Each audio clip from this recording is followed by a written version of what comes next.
The Late Night Alternative with Iain Lee on Talk Radio. We have ways of making you talk.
Oh, 0344 499 1000 is the telephone number if you want to give us a call. PP Arnold, thank you to Dogface Dave for pointing out that excellent cover of the Mike Nesmith song. I ordered the album and the album came today and it's flipping brilliant. 0344 499 1000 is the telephone number. If you want to give me a call, Catherine's going to be in a second. You can call in about absolutely anything you want. Why are none of the papers doing pictures of Prime Minister Boris Johnson as a chicken? Why has no one done? Why have none of the papers? I don't want to go down that route too much, but why have none of the papers done pictures of Boris Johnson, the Prime Minister, dressed up as a chicken? Why have they not done that? They did it with Jeremy Corbyn, and all he did was say, no, I don't think we're ready to have a general election. And I don't really like Jeremy Corbyn. But all he did was say, I don't think we're ready to have a general election until we got a few things sorted.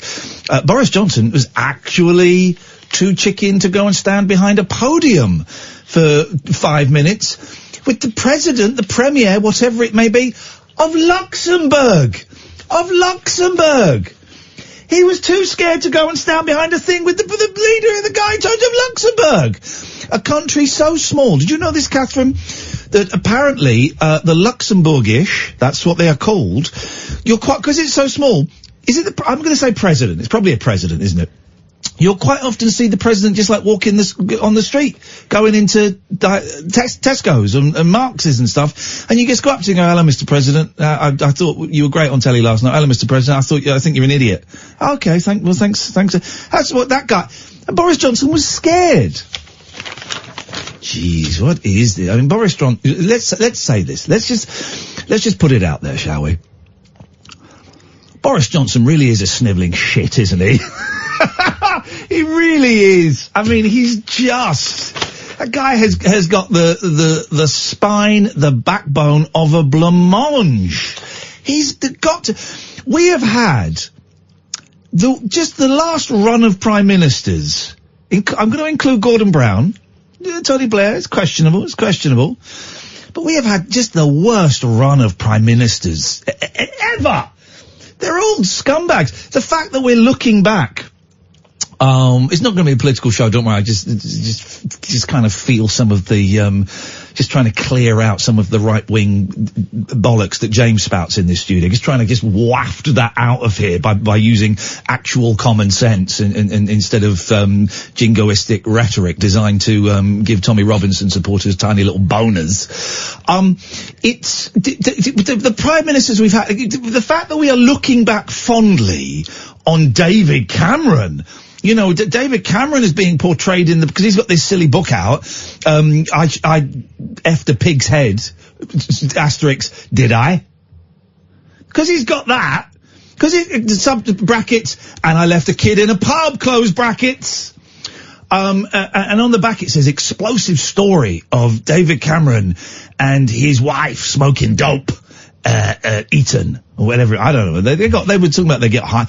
The fact we're looking back on that guy as the golden age of British politics, I know, listen. Are we? I thought we were still calling him a toe rag. All the papers have got all these exclusives, ITV and exclusive, everyone's, David, he looks like when my, kids, when they were babies and they had a sore ass, that's what his face looks like. Crikey. That's what his face looks like. And we're looking back going, David Cameron wasn't so bad. Now I think about it. It's like Donald Trump. Everyone goes, well, George W. Bush actually wasn't that bad. It turns out he was awful. He was awful. It's just Donald Trump takes it to the next level. Oh, Ramon and James. I'm not talking about Brexit. I'm just saying our Prime Minister has got no spine. Go and stand in front of... Do you know how many people were at this protest in Luxembourg? Right. Between 50 and 70. Oh. Do you know who they were? Yeah, they were musicians from an orchestra. That's who they were. They were musicians from an orchestra, primarily. So if you just batted a stick on the thing, they would have shut up.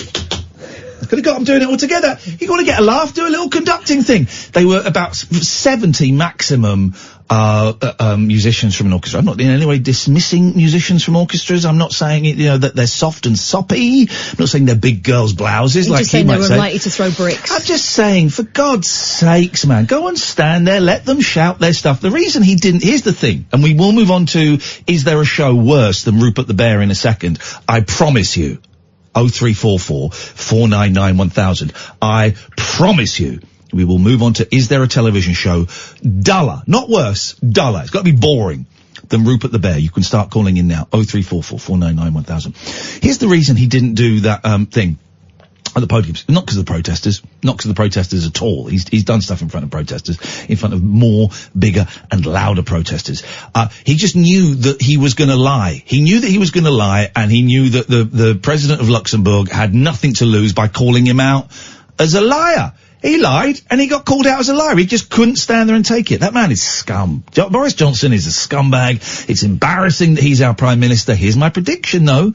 He's either going to be the shortest Prime Minister we ever have, right? And that will be hilarious.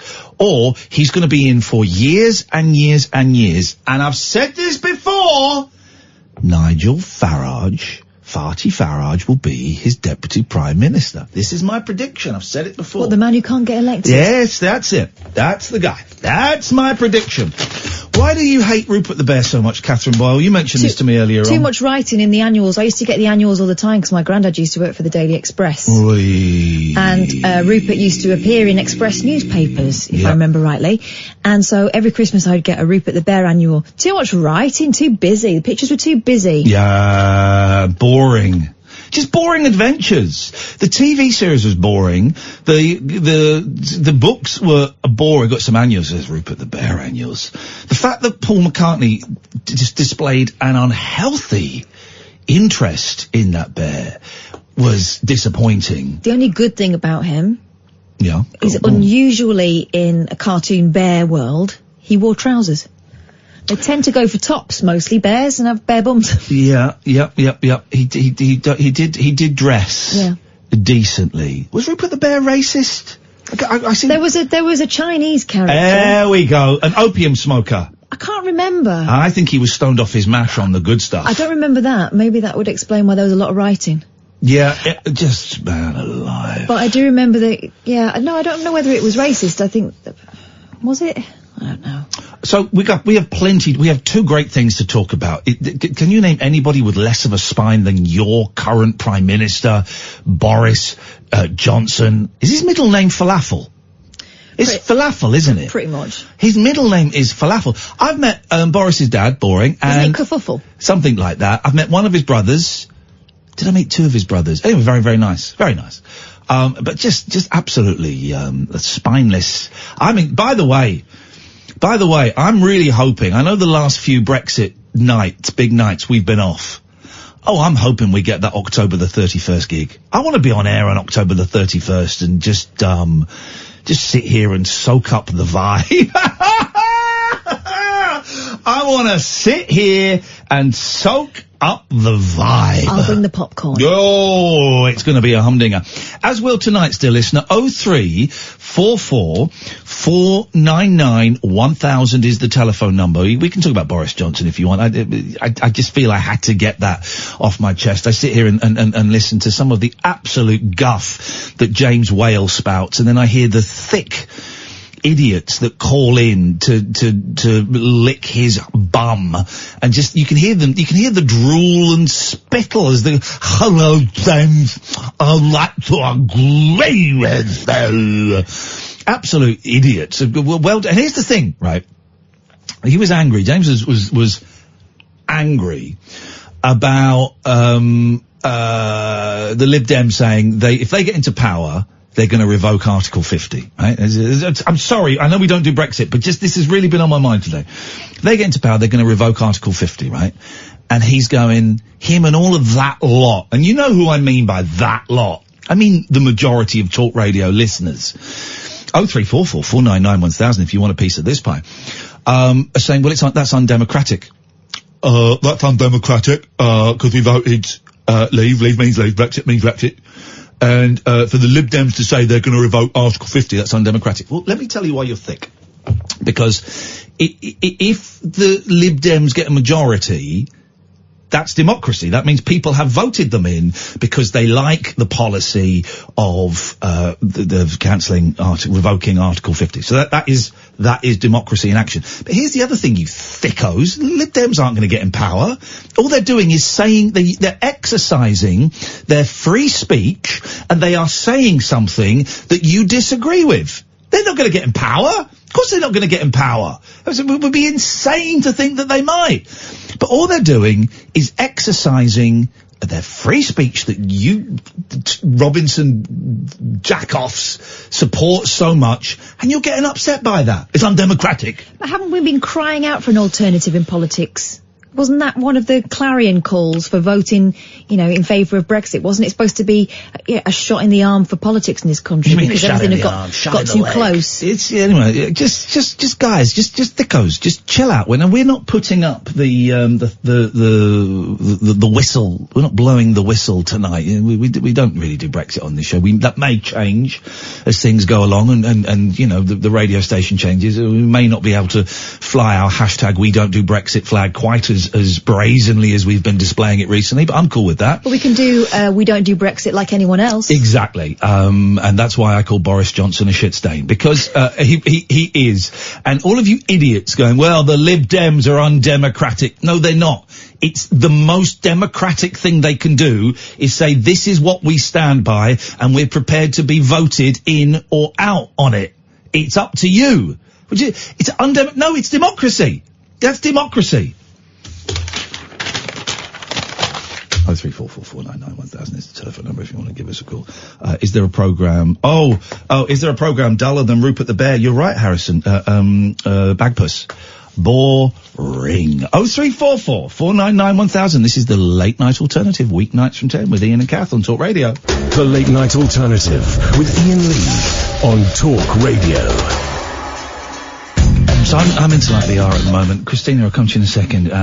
Someone's VR Scout has just retweeted something I tweeted, and so I clicked on their thing, as I often do. If someone I don't know retweets me or likes or follows, I'll often just click on their bio and see who they are. Sometimes, proud patriot, and I just block straight away because I think, come on, there's no need for that. I followed these. I've looked at these, and they've got a little VR video, AR. Sorry, what's that mean? Augmented reality. So that's when you look at something real and then there's computer interaction. Yeah. And they've got a can of Coke, and then these little characters come out from around the Coke playing instruments. Well, can I just say, and I'm not in any way glamorizing it, when I took LSD in 1992, I was looking at a candle listening to Revolver by the Beatles. When Eleanor Rigby came on, the Beatles came round in exactly the same way, wearing tuxedos, and played as a little string quartet. And then I said out loud, you're not real, you're a hallucination. And they stood up, took a bow, and then went back round the candle. So that stuff's been around for a long, long time. But now they're making it so you can do it without ingesting chemicals into your body, which is probably the way to do these things. You know the score, dear listener, new listeners, old listeners. You can call in about absolutely anything you want. It's a late-night phone-in show. Unlike any other phone-in show, we're going to talk about how we can win the Eurovision Song Contest. It involves the Germans, apparently, and silent discos. 0344 499 1000. Let's go to Christina. Good evening, Christina. Hey, dude. Hey, Christina. How are you? Hi, Kath. Hello. You guys alright? Yeah, we're on top of the world, man. On top of the flipping world. Magic. What can we do for you tonight? Yeah, Rupert. It's a bit weird, isn't it? Boring, isn't it? Well, I didn't think so, but I remembered the song, but I've looked up it, and it's a different version to what I remembered. What song? Mandela Effect, ladies and gentlemen. Rupert. Yeah, exactly. Rupert I only learned about that the other day. Yeah. No, but I know a different version. Okay, go on then. I've looked into it, where it goes... Oh, no, I don't want to sing it now. I've got a bit shy. Don't be shy. Just sing it. Come on. Otherwise this... Well, no, that's the thing, Kath. You just sang the one which I've looked it up. It sounds like that. Everyone... But there is another version. Well, sing us the other version. Okay. Rupert the Bear, really, really wonderful bear. We want you to know we really care. From the start you won, everyone's got... Oh, I'm singing it different now. But it's more the lyrics. From the start you won, everyone's hot. From the things you say and do, makes us all for you. Okay, me and Kath are going to sing the version that I'm guessing we know. 2, 3, 4. Rupert the Bear, everyone knows his name. Rupert the Bear, everyone knows his name. I'm pretty sure it didn't. In all of the world. This one's different, and I do think that it ended makes us all love you. Well, I thought that was part of it. No, never. That's what I mean. The one I've got is makes us all love you. Here we go. Someone who will know, and we're not doing old kids' TV show, guys. Calm down. Ian, do you know it was a game on Commodore 64? What game? Rupert the Bear was on Commodore 64. I bet it was boring. Stay there. Hang on, Alan.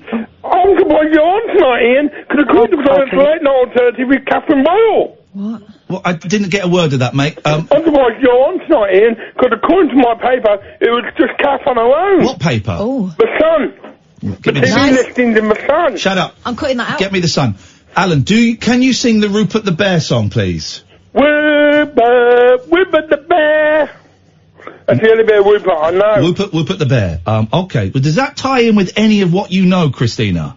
No, that's like, can you Google, if you put CBBC Rupert... Oh, I'm not it was an ITV programme, actually. Oh. I think it was CBBC. Well, we'll beg to differ. Well, no, we can't. Well, hang on. We can't beg to differ. This is the thing. We're trying to... We're not allowed in this world, are we? We're trying to... well, Darren is now saying that he knows your version, Christina. Oh, really? Oh, magic. Hang on a minute. Catherine, what does it say? Dorothy says the late night alternative with Catherine Boyle. Oh, that's... Have you found that? No one looks at this. That's brilliant. Oh, cut that out. Keep that. That's great. That's great. Where? I can't even read this. It does late night alternative with Catherine Boyle. It's only like 2 minutes. Hang on, we're talking about something else now. The late night alternative with Catherine Boyle. There you go. We'll keep that. That's great news. Okay, well, I think, I guess that's the Mandela effect operating, Christina. Yeah, but again, I was going to say, the only read about Rupert, it introduced me to Paul McCartney and The Oriental Nightfish by Linda. Yeah. Oh, I mean, okay. It's not great. No, but I'm saying if it wasn't for Rupert the Bear, I wouldn't have been introduced by Paul McCartney or... No, wasn't that the folk I mean, song? I eat sausages, but... Yeah, Alan, go I on. didn't know music. Wasn't that the folk song? We all stand together. Yeah, that's what I'm talking about. That is well, the frog song is Win or lose, sink or swim. the frog song is great and is very often maligned, and it shouldn't be because it's actually beautiful. Well, exactly. So if it wasn't for Rupert, who is a boring so-and-so, I wouldn't know about the frog song. Oh, then there you go. You see, you found your way into Or win. Linda and Okay. your Nightfish, which I always thought was a bit rude as a child. Okay, Oriental Nightfish is not very good, but there. No, but I mean, she's naked, isn't she? And I always thought it was a bit... I can't remember it so long. Anyway, Christina, thank you for that. Thank you. Cheers, bye-bye. Alan, what you got for us? God, kids' TV shows. Do they all remember Centurions? That's not what we're talking about. Well, you mentioned, you were talking about women. I deliberately, can everyone practice their listening skills, please? Everyone practice their listening skills. I deliberately and deliciously said we are not doing old kids' TV shows.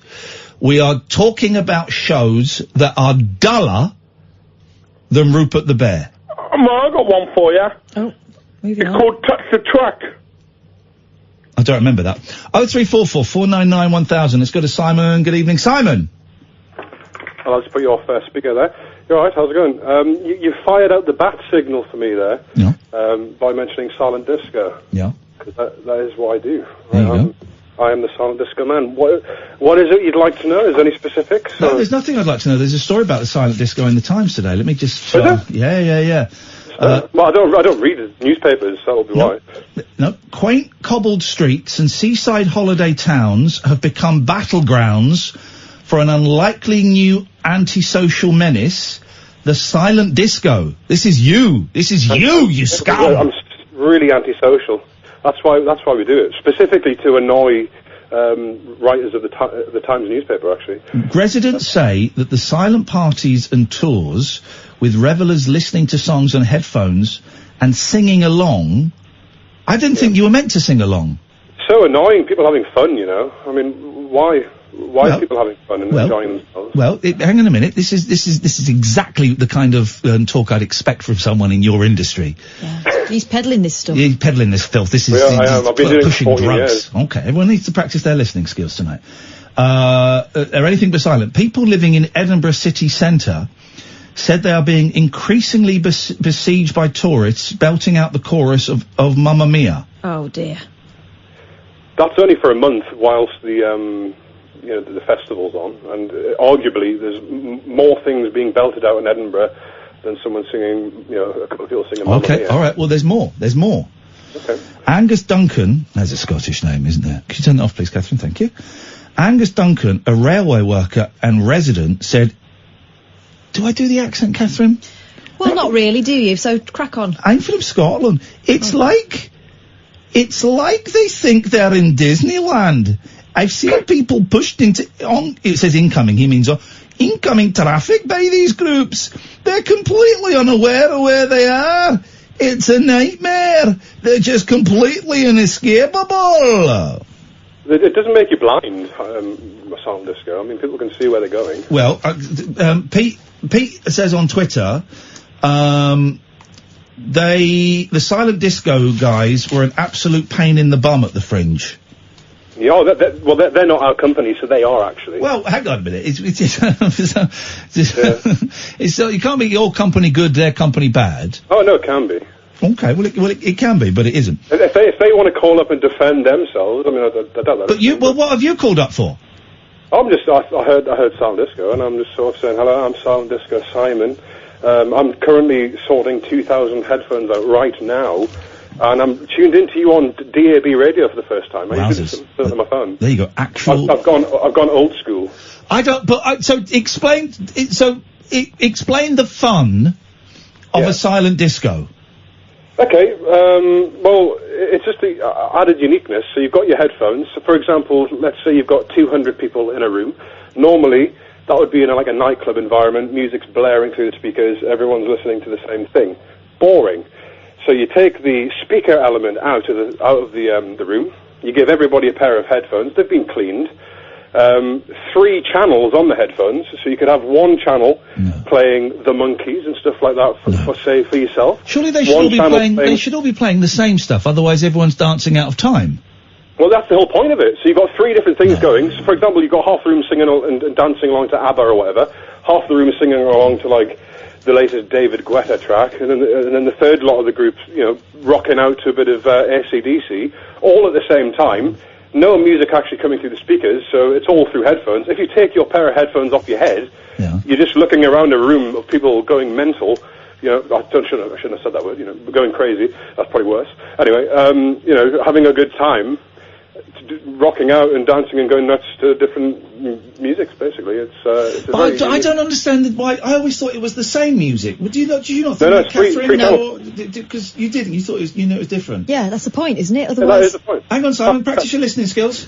Otherwise, you just play it out loud, so everyone dances to their own. But then everyone's in a different rhythm. Yeah, Ian, you need to go to one. Honestly, this is what people. Cause like I say, I've been doing it for about 12 years. And this is what people say before they've experienced the silent disco. They're very, oh, that doesn't sound good. Oh, how does that work? Well, it sounds. I'm not saying it doesn't sound good. I'm saying it sounds all right. Yeah. I'd go. You'd love it. Ian, you'd love it. Well, no, I don't love people telling me what I'd love. If I was there with my kids, I'm sure we'd have a laugh. I'm not knocking it. I'm just reading this story in the paper. They do kids versions one in Edinburgh, actually. We did it, kids, one at the Christmas fair last year. It was called Kids Bop, and it was basically the adults took their kids along to the, so, you know, obviously, it's like a kids disco, basically. But why would you have a different one for kids? Why couldn't kids do the grown-up one? Are there drugs? Well, you wouldn't want the usual clientele of a silent disco hanging around. Well, what are they, scum? It's normally students, isn't it? It's normally students and sort of nightclub revelers, and, you know. Well, so they're on ecstasy? Are they eckied up? What's going on? Probably all kinds of. That would be. I don't condone any of that, obviously. No. But no, it's great. I'd suggest anybody, you know, have a go with the silent disco. If you know, go on YouTube and have a little look at the videos on there. Well, hang on. Or you could just do it at home yourself. Well, you could. Put your headphones on and dance in your living room. It's a bit boring if it's just one person dancing with the headsets on, but I mean, you could do it, I guess. So okay. You know. All right, Simon. Thank you for that. No worries. Cheers. Bye bye. There we go. 0344 499 1000. Have you done one? No, I haven't. It sounds bloody awful. I do like. That's not true. I do like dancing, actually. Isn't the point enjoying music with other people? Pardon me. We both got a bit burpy there. Isn't the whole point enjoying music with other people, dancing with other people?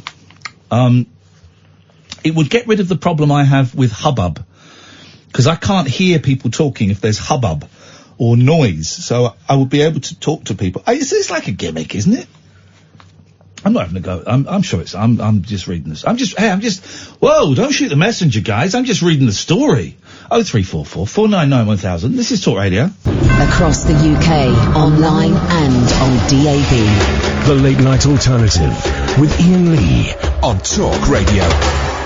Hey, keep Saturday, December the 14th free, because if you're in London, we got a gig coming up, the Rabbit Hole, brand new venue. We're friendlier venue. We're going to the Half Moon in Putney. Tickets are not on sale yet, but it will sell out. It's going to be great. I'm just sending off some pictures to Nina, who runs it. It's going to be awesome.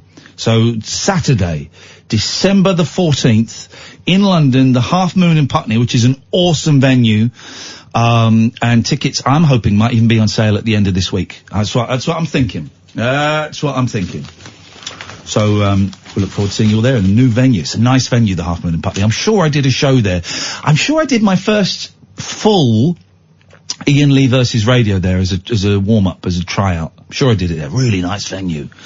And it's an afternoon show as well. Oh, it's afternoon, 3 till 5, which is great.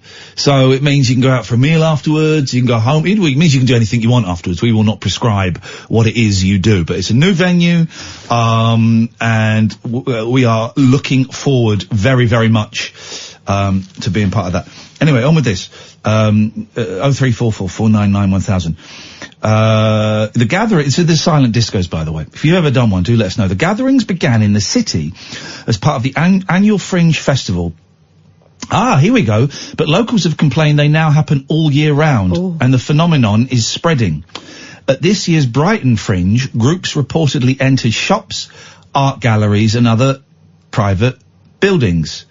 Akushla Bennett, director of the Art Republic Gallery, said a tour burst in with no warning. Oh, they get a punch in the jaw from me, burst into my art gallery. Ms. Bennett said they didn't ask permission before entering and there had been some very good and some very bad dance moves. Oh, it didn't sound like she was that bothered. Edinburgh City Council said in November it would review legislation. In 2016, the Swiss city of Lausanne banned silent discos after noise complaints. And then and then the Times really showed that it's written by kids and hip young people. They've done a little box of dance fads. Oh. Roller discos, mobile clubbing and raves. I mean, totally irrelevant. Why do we need an explainer box for that? Totally irrelevant to the rest of the story, man. They forgot foam parties. Foam parties. Yeah. I did a foam party once. It was just disgusting. Because that foam they use is pretty toxic. You ain't never... That's that outfit ruined. And also, everyone just slipped over on the floor. I'm surprised people didn't crack their skulls open. How old am I? Thing is, I had this attitude when I was like 20. People are gonna hurt themselves, guys. Someone's gonna get concussion. I'm out. I am out. 0344 499 1000 is the telephone number if you want to give us a call. That's exactly what Stephen did. Good evening, Stephen. Hello. Hey, Stephen. What you got for us, big man? I would just like to declare, you say you have no soul if you do not like the Beatles. I say you have no soul if you do not like Radiohead or the Smashing Pumpkins. The Smashing Pumpkins? A band of backstabbers and people who stitch each other up and betray each other and write awful songs. Rock and roll. The Smashing Pumpkins? Wow. That's pure rock and roll. Gosh, man, are you high on drugs or are you low on drugs? You're probably on tranks or something. I'm on CAMS because I my thought doctor so. won't allow me. I thought so. I can't get diazepam because good man. I get addicted. Good. And the Smashing Pumpkins. What's your favourite? Here's the test. Your favourite? Right, I'm going to write down an album, right? And if you say it, okay, you're not a fan. What's your favourite Smashing Pumpkins album? Yes. Okay, you didn't say Melancholic, all right, because that would have proved you as not being a fan. That's the only one I've got. It's not broken. Why have you broken so many Smashing Pumpkins albums? Because they made you want to die. Yeah. It does. They get tail of that. The thing is, if you listen to that crap, you do have no soul because it sucks the soul out of you. You think so? Yeah, I know so. If you listen towards the end where he does his wee Ringo bit, where Jimmy Chamberlain does his wee Ringo bit on Good Night. Well, I'll just listen to Ringo doing his Ringo bit on Good Night. No, Jimmy Chamberlain. Yeah, no, I'll listen to Ringo Starr. I'll listen to Ringo Starr doing his Ringo Starr bit on the Beatles tune Good Night. Right. That's what I'll do. No, I love the Beatles. Help Onwards. I'm not too keen. I wouldn't. I don't like the early rock and roll stuff. I like it when they started getting high. Yeah. Yes, man. I like Radiohead. Although I bailed out after OK Computer. I got through track 3 of Kid A and I went, nah. What? What do you mean you bailed out? I listened to track 3 of Kid. First 3. Hello, everyone, practice your listening skills. I got through to the end of track 3 of Kid A and I went, nah. Aye, I know what you mean, pal. I do. And I bought the album. But, see, a wee tip. Yes, mate. Just don't listen to the really heavy, there's only one really heavy track on it called Body Snatchers. And it's a really lovely, soulful sort of... And who is this, which group is this by now? This is Radiohead. Okay. Not I love the catchy song by, is it Talking Heads as well? Okay, now we're just saying bands with heads in. Which is ironic, because the guy, what's his name, Billy Mitchell or something, the guy... Am I starting to give something away about my sexuality? Because, could be. I'm a 44-year-old virgin, you know? Okay, well, that's okay. That's interesting, thank you. Sure there are plenty of men or women listening that would not want to help you out with that. The bald guy, what's his name? Billy Mitchell from the Smashing Pumpkins. Sorry? The bald guy, what's his name? Billy Mitchell. Billy Corgan. Billy Corgan. He is a piece of work, isn't he? Oh, he's I'll tell you an album I had that I loved, right? And I nicked it from a radio station I worked in, right? And I wonder if it would stand the test of time if I listened to it now. Was the solo album, the first, I don't know if he did any more, the first solo album by the guitarist from the Smashing Pumpkins, a guy called James Iha.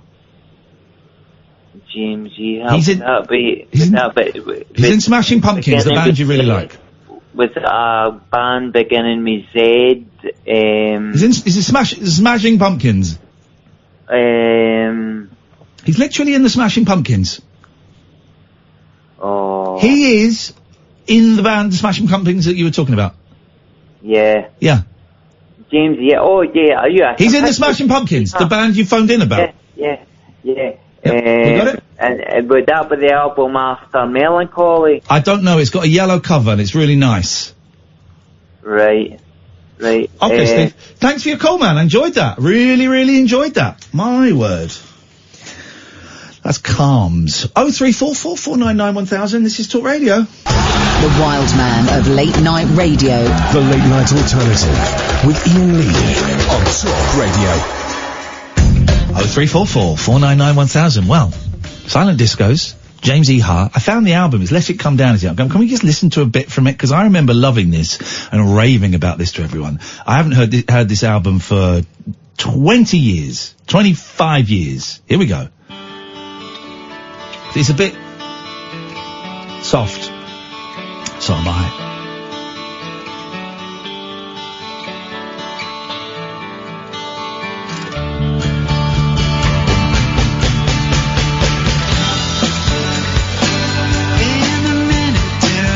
I like this. I like fey, soft singers that haven't got much balls. It's something of the Neil Young, but Neil Young if he sang properly. Yeah, we go.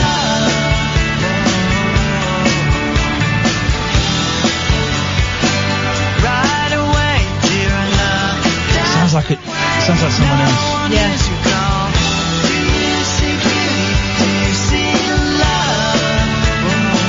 Oh, I like that. I wonder if I can buy that for a penny on Amazon or Magpie. Let's go to Will. Good evening, Will. Good evening, Ian. How are you? I'm on top of the world. Ask the lady how she is, please. How are you, Catherine? None of your business. You don't care. You didn't ask me at all. What the hell were you doing asking her, Will? She likes to keep things to herself. You should know that. Well, it's a normal sort of human question, Great news, guys. Great news. I can buy James Iha, Let It Come Down for £3.26. That includes postage. Thank you very much. That's been ordered. Yes, Will. I just wanted to tell you about, you were talking about silent discos. Yes. I played a silent gig in Cologne. What are you, some kind of mime artist? What is this bullshit? What are you do for deaf people? What is he, trapped in a glass box? For God's sakes? What's going on here? Just silent gig? What is this? You give a mute? What's this? You getting paid per word? What's going on? That's what didn't make sense. Go. It's quite hard to follow that, really. I apologise. That was disrespectful of me. I'm being quiet now. Like you were at this gig, apparently. What was it? What do you mean a silent gig? Well, I've called you before. I'm a singer-songwriter. We spoke some time ago. Yes. Anyway, I played a gig at in a park. Everyone had headphones on. There was like 500 people all with headphones. You're the guy that played Shepherd's Bush Empire? Yeah, exactly. Oh, hello, yeah, welcome, man. I'm sorry I was rude to you. Yeah, I'm sorry that I did a piece. I thought you were just a punter. Yeah, we didn't realise you were important. We didn't know, Will. We forgot that you were important. We just thought you were someone like Paul from Stoke Poges. Hey, Paul? Ugh.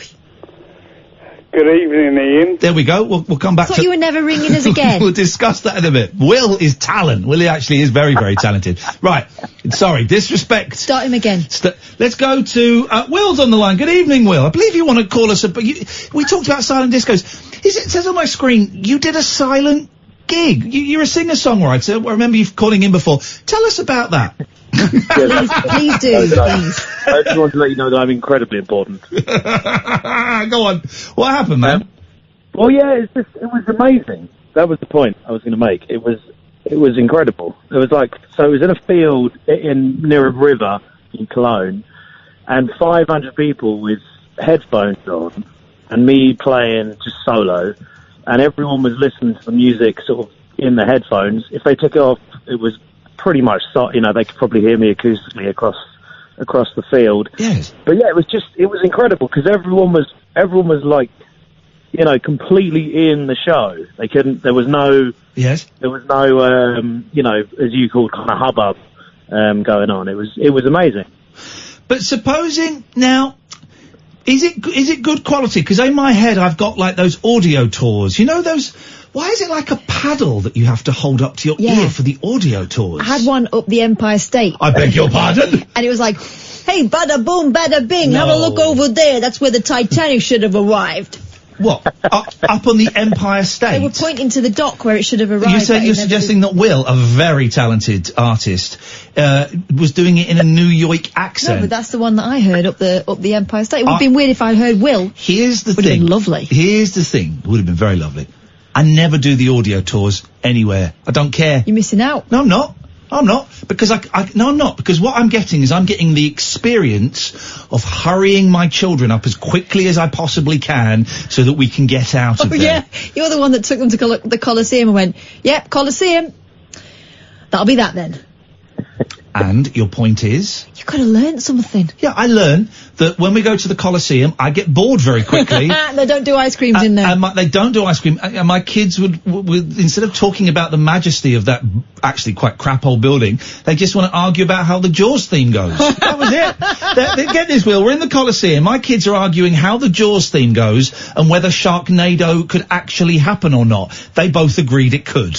Because they don't understand physics or sharks. If they were listening to the audiobook, though, it may have told them otherwise. It may have told them otherwise. So, okay. Well, here's the thing. I was being slightly hard with Simon. I'm sure it's a fun experience to do. But the gig is different from a disco, right? No, because they were all listening to the same thing, so it was the shared experience, which is the point of being out listening to music in public, surely. Oh, I bet there were some people that had the football on. I bet there were some blokes, with respect, Will, some blokes and maybe some women that were there just to please their partners, and they were listening to something else. You've just got onto something there, because at my wedding there were lads with earpieces on, not very well hidden either, Ben, who had it facing me on the top table, because there was the World Cup semi-final on. Oh, no. So it turns out I thought they were being rude. No, it's just a silent football match. After the speeches, they all disappeared. Turns out they were in the kitchen watching it with the chef. For some reason I played in a band at a wedding. What the hell was that about? I don't remember anything about it. But there was a football match on and they had a TV. At the wedding reception, at TV. It's crap, innit? Here's the thing, right? If you want to celebrate our wedding, that's great. If you want to watch the football, that's great. But it's one or the other. Yeah, don't come. It's one or the other. And I honestly don't mind. My fault for booking it on the same day as a big important. I don't mind, but you ain't watching it at my wedding. If you want to nip out for a fag and have a quick check on your phone, I'm cool with that. But you come back in and you celebrate my love for a lady. There's one small problem with that in my case, in that my dad was a football journalist. Right.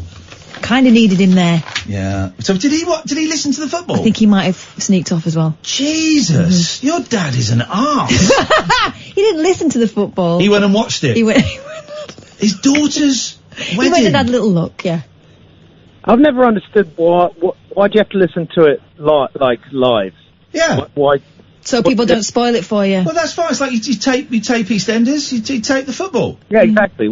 I never understood the people like, oh, what's the score? What's the score? I need to know the score. Oh, I know. You know. I don't get it either. It doesn't really matter. How's work going, Will? You busy? Yeah, busy festival season and just kind of chilling out. I've got a few shows this next few months. But have you got have you got a writer's block? No, I'm 12 songs into a new record. Okay, well you probably need another 2 songs. I can do you one right now if you want. Is it about silent discos? It can be. Can be about anything. I've not written it yet. Unlike you, Will, it takes ages to tease out a song. All we have to do is pull his cork out and it's all there all over the place. I went to the silent disco and danced away my life. I saw a beautiful woman and I wanted her to be my wife at the silent disco, where all the bellends go at the silent disco. Whoa.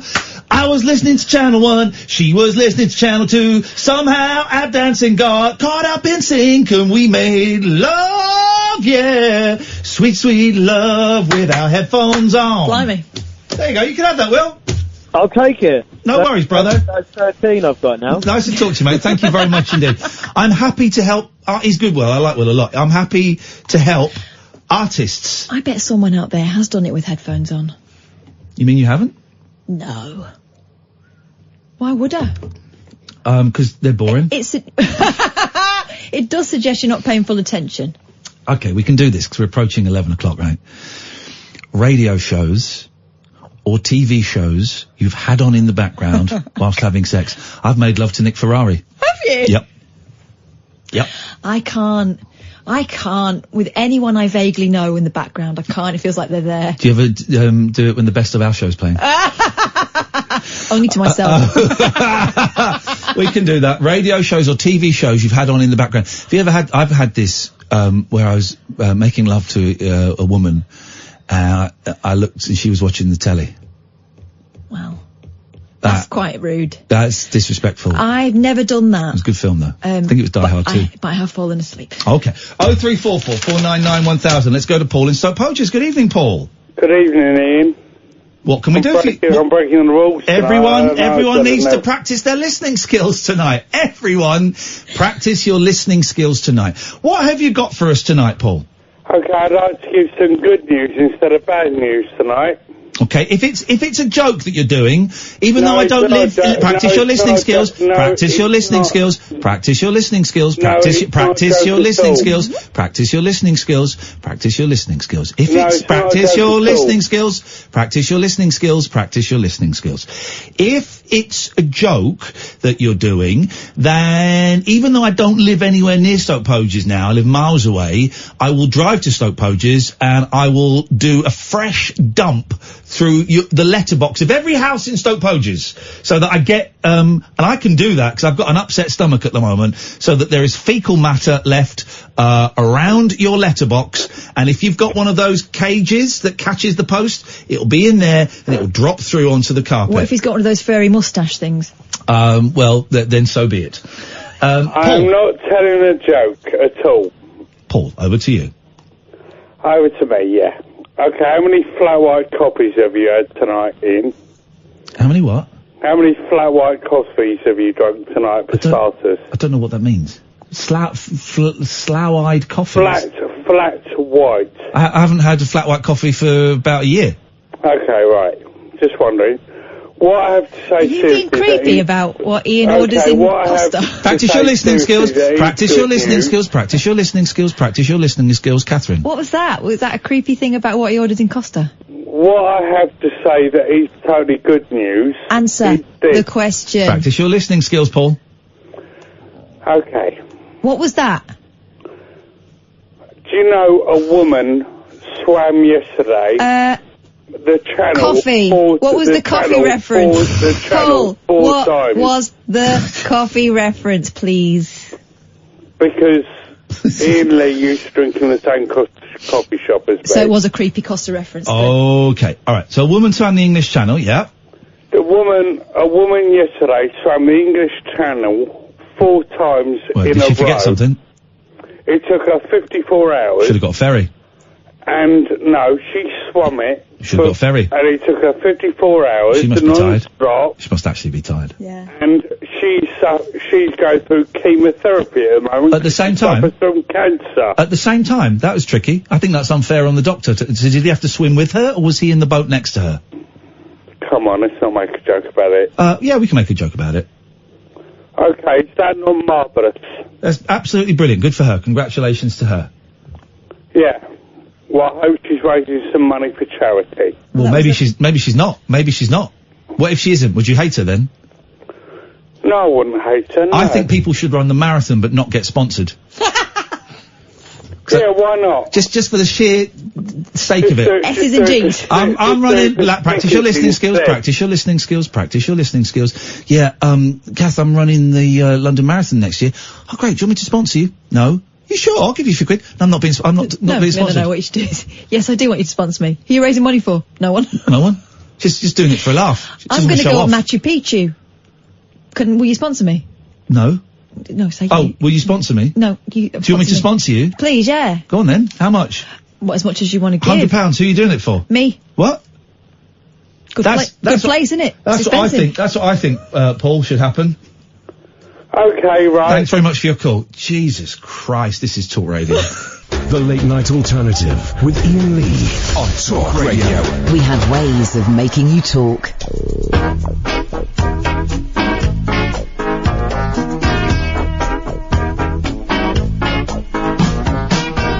Baby loves to tease me, but there's one thing she won't not.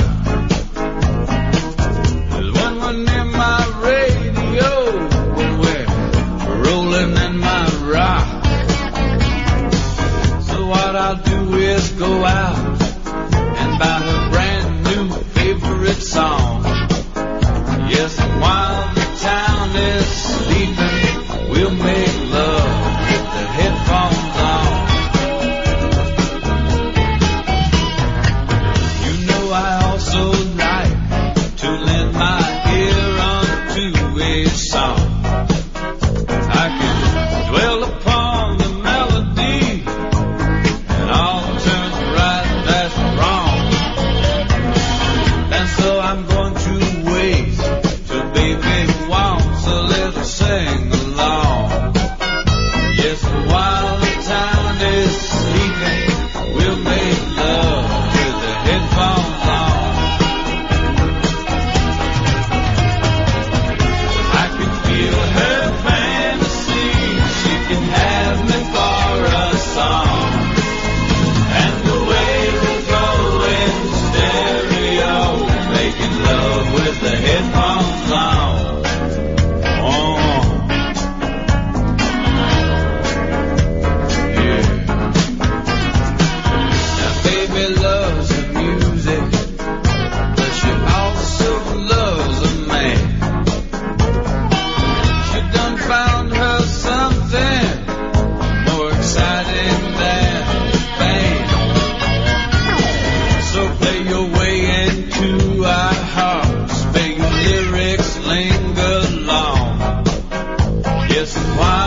That is a sexy song. Thank you, Stupo, who sent me that. I was unaware of Jim Stafford, and he liked to make love with the headphones on. Thing is, that was recorded in the 70s, so that was those big headphones plugged with in. the very thick black curly wire. Again, that sums up actually the pubic hair at the time. Very thick black curly wire hanging down. I'm making love with the headphones on. That's it. That's like one of my songs. but obviously not as good. Aren't your balls normally held back by your willy? Well, they can be held back by the big black thick hair. Oh God. Cable. Evening, dear listener. Late night alternative. I'm Iain Lee. Who are you, lady? Catherine Boyle. You're very welcome to call us about anything you want. We've talked about Boris Johnson being an SH1T, silent discos, James Eha from the Smashing Pumpkins. I mean, God, I don't know how this stuff comes up. We've talked about a lady swimming the English Channel, and the smug people that run marathons. Never, ever gonna run a marathon in my life. I don't run. A couple of times I've been at local radio stations. You should run the London Marathon. No. You do it. I'll write a check. Would you want 100 quid? I'll give you 100 quid. What's the check? Give you 100 quid. Not doing it. Never. There are professional runners, right? Yeah. So why don't they let the professional runners do it, and we'll sponsor them? It's like saying you should operate on this guy for sponsorship money. Tell you what now. Can I ask a question? I'm just asking a question before people get angry about me. I'm just asking a question. I'm not saying this is necessarily what I believe. Go on. Are the people in wheelchairs cheating? No. Because hands tire out. The hands are the equivalent of your legs, right? Now, legs tire out very, very quickly. My hands never tire out. My left hand starts to cramp a little bit now as I get older. My left hand never tires. So I could sit there. I'm wheeling now. I'm wheeling. It's the arms more than anything, isn't it? And shoulders. Well, okay. Well, there's hands. Let's just say hands. Would you like to do it in a wheelchair? The marathon? The marathon. No. Yeah, I would actually. No, you wouldn't. Well, I'll tell you why. If it's an electric one. Yeah. Different. Do they get frisked? Do they get their wheels frisked? What, for dynamos? Dynamos, for any little things that can give them, a little boost like that. I mean, it's only fair. You know, they've been held back in line. Imagine if we all knew that people in wheelchairs were cheating in the marathon, but we all just thought, oh, they've had such a tough time. We'll let them. But the people in wheelchairs didn't know that we all knew that they were cheating. You've been busted, mate. Let them get on with it. It don't really matter. It's only a silly race. Let them get on with it. Marathons are going to become marathons again, not Snickers. Are they? Yeah. Is that because of Brexit? It must be, mustn't it? Have a Brexit, have a Kit Kat. Well, first of all, I don't like marathons or Snickers. I don't like them. I think they're delicious. Chocolate and peanuts reminds me of when I was 5 years old and I became obsessed with reaching into the toilet and pulling my poo apart. Oh. Sorry? I didn't expect it to go there. I can't be the only one. No, I had a cousin that did that. Yeah, I just got obsessed with reaching in and pulling it apart, and it always seemed to be full of peanuts. They were baked beans, I realise now. But after I tasted them. That's a joke. I never did. I was fascinated, the age of 5 or 6, with my own... Fecal matter. Yeah. Yeah. Amy, was that... Did you ever... No? Catherine's... Okay. Well, I was, and I'm saying that because I cannot be. I bet Lane, who tweets us a lot, I bet he's going, well, hey man, every night he reads me mind. How does he know that stuff, man? I bet he is. I bet he's going to tweet me now. Why you used to do that? What's he talking like that for? Because he's, a knob. No, because he's not. On. I like that. He's from Newcastle. I'm doing my Newcastle accent, like. I used to go to me poor as well, man. Huh? Hey, man. What were we talking about? Marathon, unfair advantage, oh, Snickers. Yeah. That's got to be a Brexit thing. No, but Snickers is American. Does this mean that Sif will become Jif again then? Because Jif is European. Sif is European. Sif is European. So we might get... I'm just trying to look for the positives in this whole thing. November the 1st, will Sif become Jif again? Will oil of Olay become the oil of Ulay again? All these things that haven't been considered. Olaz in America. I beg your pudding? Yeah. I think it's called oil of Olaz in America. Isn't it funny, the language, right? I don't follow, but for some reason Twitter has because I follow Neil Hamburger, an American comedian. If I look at stuff that's suggested for me, it'll be lots of American comedians. So you quite often see me retweeting American comedians. I don't actually know who they are, but the tweets are funny. But, there was a real, was that your stomach? Yeah. Okay. If you're listening in DAB, you'd have heard that. There was a few of them. These are all like mainly trendy young comedians who've been very upset that, a guy who's done some racist stuff just got a job on Saturday Night Live. Yeah, I heard Keith and the Girl talking about that. He's got the sack now, so it's all done. Oh, has he? He's done. Because they hired him alongside... an Asian guy. Yeah, an Asian guy, and he'd spoken specifically about Chinese people. Yeah, he used the ch word, Yeah. which is also in the song Melting Pot. Yeah. Except he called them effing cha. Oh, okay, effing cha. There was a lot of effing and jeffing. Anyway. Also wasn't very funny. But some of these young comedians... on the left, and this is just showing how language is different around the world. Well, one of them did a joke on Twitter. I can't think what it was. But the punchline had the R word. Yeah. Yeah, I've noticed that thrown about quite liberally by people who generally are very careful with their words. Yeah, in the very funny Jason Statham, Melissa McCarthy movie Spy, an British, she may be Irish actually, British or Irish actress uses the R word. And it really made me wince. And you think, oh, it's interesting that someone from over this way, I don't know if she's Irish or not, but someone from over this way used that and didn't actually say, oh, do you know what, can we change, because it wasn't essential, can we change the R word and use, it was used to mean dumb or stupid or thick. Yeah. Right? Can we change that? And that made me uncomfortable. They also used the word, and I can say this word, it's not a very nice word, but we can use it because we used to use it over here, the word spastic. And there was a transformer called Spastic. I'm pretty sure, I won't say that word again because I know some people will find it very offensive, but it was a word we used to use a lot. I'm pretty sure, I'm almost convinced that someone has sent me a picture before of a transformer doll called the S word as its name. This is language. I've also heard... Because spastic, of course, is also a medical term to mean, your limbs are not responding as you would want them to. They have lost their spasticity or, it's a word. The Americans also use, instead of flipping out, they'll say essing out. Oh, okay, yeah. I've heard. Yeah.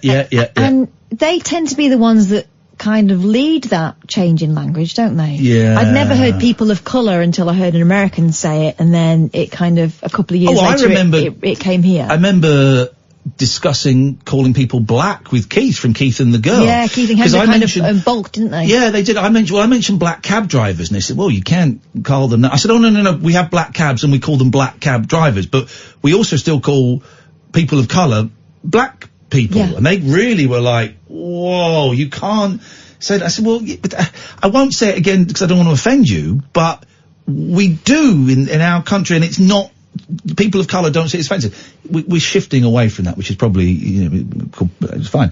But it's differences of language, isn't it? I do find it really interesting, and lots of people will dig their heels in and say, well, I don't mean anything by it, so I'm not going to change my language. But here's the deal. You speak differently from the way your parents did, and they speak differently from the way their parents did, and language evolves. And listen, if the people affected by it are telling you they're bothered by it, listen. Yeah, that's the thing, man. 0344 499 1000 is the telephone number. Switchboard is absolutely empty. It may not be working, or we may just be providing top-notch chit-chat between the two of us. Who knows? 0344 499 1000. This is the late night alternative. Iain Lee and Katherine Boyle every weeknight from 10 on Talk Radio. Uncut after-hours conversation for the up-all-night generation. The late night alternative with Iain Lee on Talk Radio.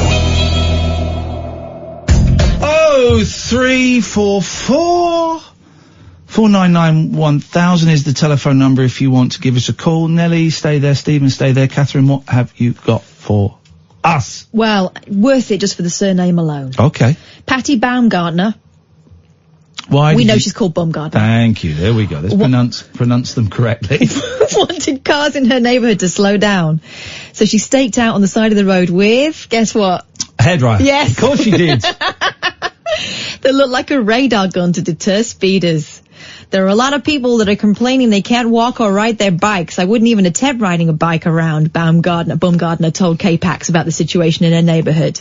Her son took a photo of her on the side of the road and tweeted it out to Montana Highway Patrol Trooper Noah Pasola in an attempt to catch his attention, and it did. I thought it was hilarious, Pasola told K-Pax. I think we're having a speed issue in Montana, and I thought it was a great creative idea for the public to try and combat that a little bit without making people too upset.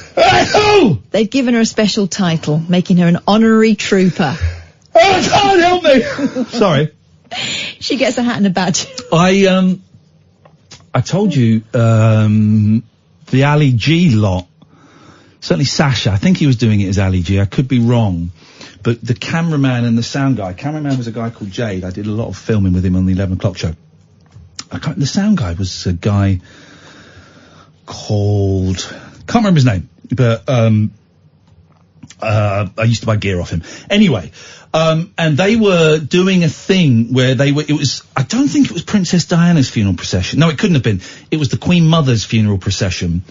And they were filming Sasha, I think, or someone with a hairdryer doing the same thing, a hairdryer pointing at the funeral procession from the motorway bridge.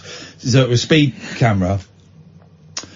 Of course, within seconds, they were surrounded by armed police pointing guns at them, telling them to get on the floor and spread out, because they thought it was... A gun. A gun. Idiots. Obviously. What have we just done? Because the switchboard is now now got 8 lines full. Did we just do something? Let's take some calls. I got a feeling we might have just done something. Let's go to Paul. Good evening, Paul. Hello. Hello, Paul. You're on Talk Radio. What can we do for you? Hi, hi, Ian. Hi, Catherine. Hi. You all right? Yeah. You're good, thanks, mate. What you got? Well, I usually listen to help myself get to sleep, but tonight I couldn't. I tuned in and you was talking about Radiohead, so I thought I'd ring in and just let you know, if you haven't listened to it, you should try listening to In Rainbows. Now, okay, do you know what I'm going to? Because over the last couple of years, you're about the 15th person that has said I should listen to In Rainbows. So it has been recommended to me, Paul, more than any other album has ever been recommended to me. Well, make a start with the Live from the Basement YouTube live recording. Hang on a minute. Suddenly we've gone from just recommending an album. Now we're getting a little bit niche live YouTube videos. That's a bit of a jump. It's only going to take an hour of your life. Okay, why is this Rainbows thing so good? Because it was what got me into Radiohead. I wasn't a fan of the early days, and you said earlier you'd got up Kid A, got up track 3, and then you'd given up on it, and I thought, well, I never listened to any of that earlier stuff, but it was that album in particular that started to get me into them. I've ordered it. This is one of those shows where I order stuff. I've ordered it for £5.47, including postage. Then in that case, get the King of Limbs as well. What? Oh, no, don't! Catherine, please. This is a trick. This is like when the teacher says, oh, if you like that book, you should read this one. And you go, okay, I'll read one. And then they go, and then this. And actually, to get the most out of it, you need to read 5 more. Is this Johnny Greenwood or Ed O'Brien? They're members of Radiohead. I know. Trying to just get a bit of extra cash because you had all those tapes stolen. They had their tapes stolen and then leaked online recently. Is that what this is? Maybe. Unbelievable behaviour. I liked, Fake Plastic Trees is a song.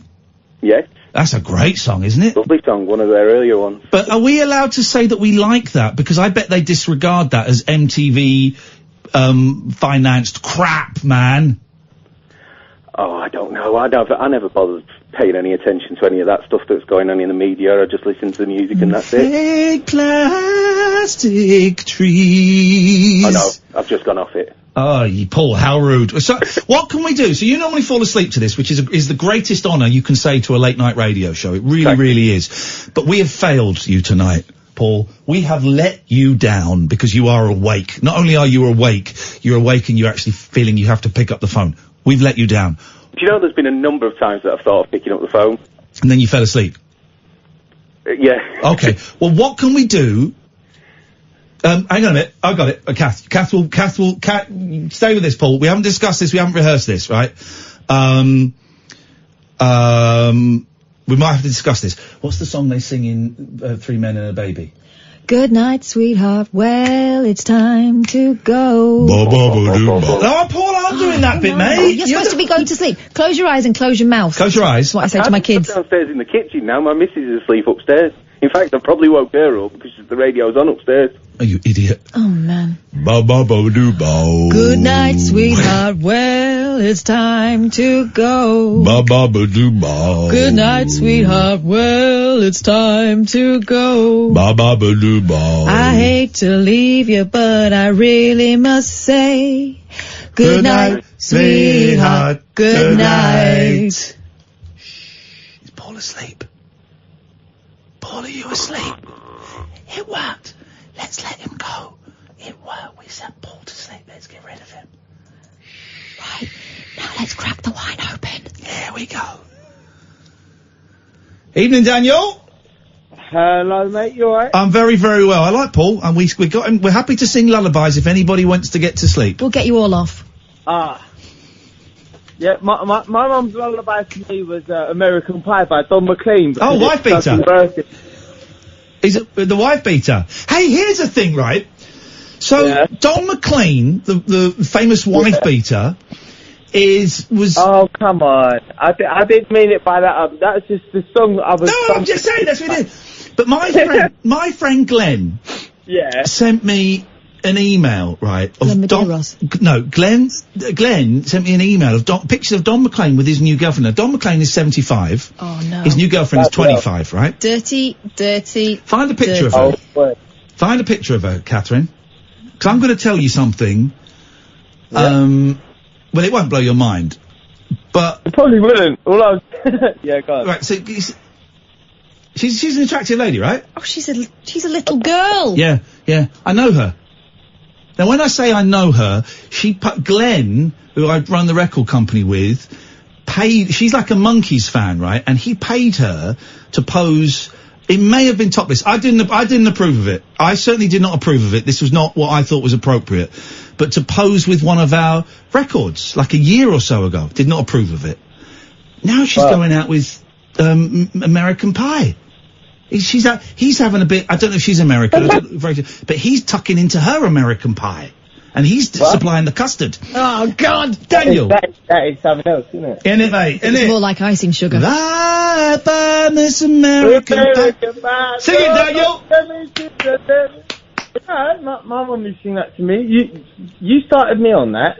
All right. I was thinking, you said lullabies, and that is the first thing that comes to my head. All right. I do apologise. I didn't know lullabies could be such a confrontational conversation to have. It's got very, very tense on the phone. No. It wasn't meant to be confrontational. You just asked me about my lullabies, and that's the only lullaby I've had. I think we asked you. I think you offered it up. You steamed in. With lullabies. With lullabies. Anyway. How are you, though? You alright? I'm having the time of my life, mate. I'm having the time of my life. Anyway, call me Danny, or Dan. You want me to call you Danny? Yeah, Daniel's my business name. And I'm not, I've packed all that stuff in a while ago, so I'm not buying. But, Amy, can we change his name to Danny? I only do in-calls anyway. Okay. No, I was just saying, I was just thinking earlier. For a drug dealer, Dan, your phone enough rubbish. Is it? Yes. No, I've got an iPhone SE. Okay, right, go on. Yeah, it was sold to me as a 6, but apparently it's a 5. I don't know. What? It was sold to me as a 6. I can't hear a word can you hear what you said? Was it sold to you by a client? No. Right, so what would you like to say, Dan? No, I was just saying about earlier, about the left and right. of the political perspective. Okay, yes, okay, yeah. Yeah, no. I'm loving this phone call because I'm really it's like climbing a very sheer rock face, and I'm so precarious, and just as I try and move up, then a leg slips down, and I'm really struggling to make any headway in this, but I'm enjoying the thrill of it. Oh, yeah. Kind of. I'm not providing anything special if you're expecting that. Okay. What do you want, man? No, I was just thinking, I was listening to a podcast earlier on, maybe yesterday, I don't know. I listened to loads of podcasts. Okay. Anyway, and I was thinking that I heard about everyone whinging about the left being too far left, and you can't like someone who's right if you're someone who's left. Yeah. Yes. And I was thinking, Jesus, why can't you just be like somewhere in the middle? You know? Excuse me. There's an F-bomb, right? Dump it. I have dumped it, mate. That's your yellow card. Any more? No more. I don't want... for those who miss it, it did an F and a C word. The C word was communist, but just be careful. I didn't mean that, so... Okay. Sorry. And my other grandfather is far right. Well, not far right, but if you must say he's right, you know what I mean? Yeah. And yeah, so can't you be somewhere in the middle and like people on both sides without being disliked? Well, there will be people, if you're in the middle, there will be people from somewhere that hate you. Like you. Yeah, that hate you for that. Because they think you're wishy-washy and you've not made your mind up and you're a traitor and all of those things. Yeah. No, I feel like I'm disliked from both sides. But I can understand both sides. That's the problem. Yep. Okay. Well, you could be a Brexiteer but you don't have to be a right Brexiteer just because you have beliefs on the right side. Okay. Well, do you know what? That's a really good question. By the way, I blocked that guy you just messaged, Catherine. Yeah. That's a really good question. Is anyone... No, that's not a good question. Of course people from the left have voted to leave and people from the right have voted to remain. Of course they have. Yeah. Oh, that's the reason why you got Tory, the Tories voting to remain. Are we talking about Brexit, Dan? Yeah. Now we are.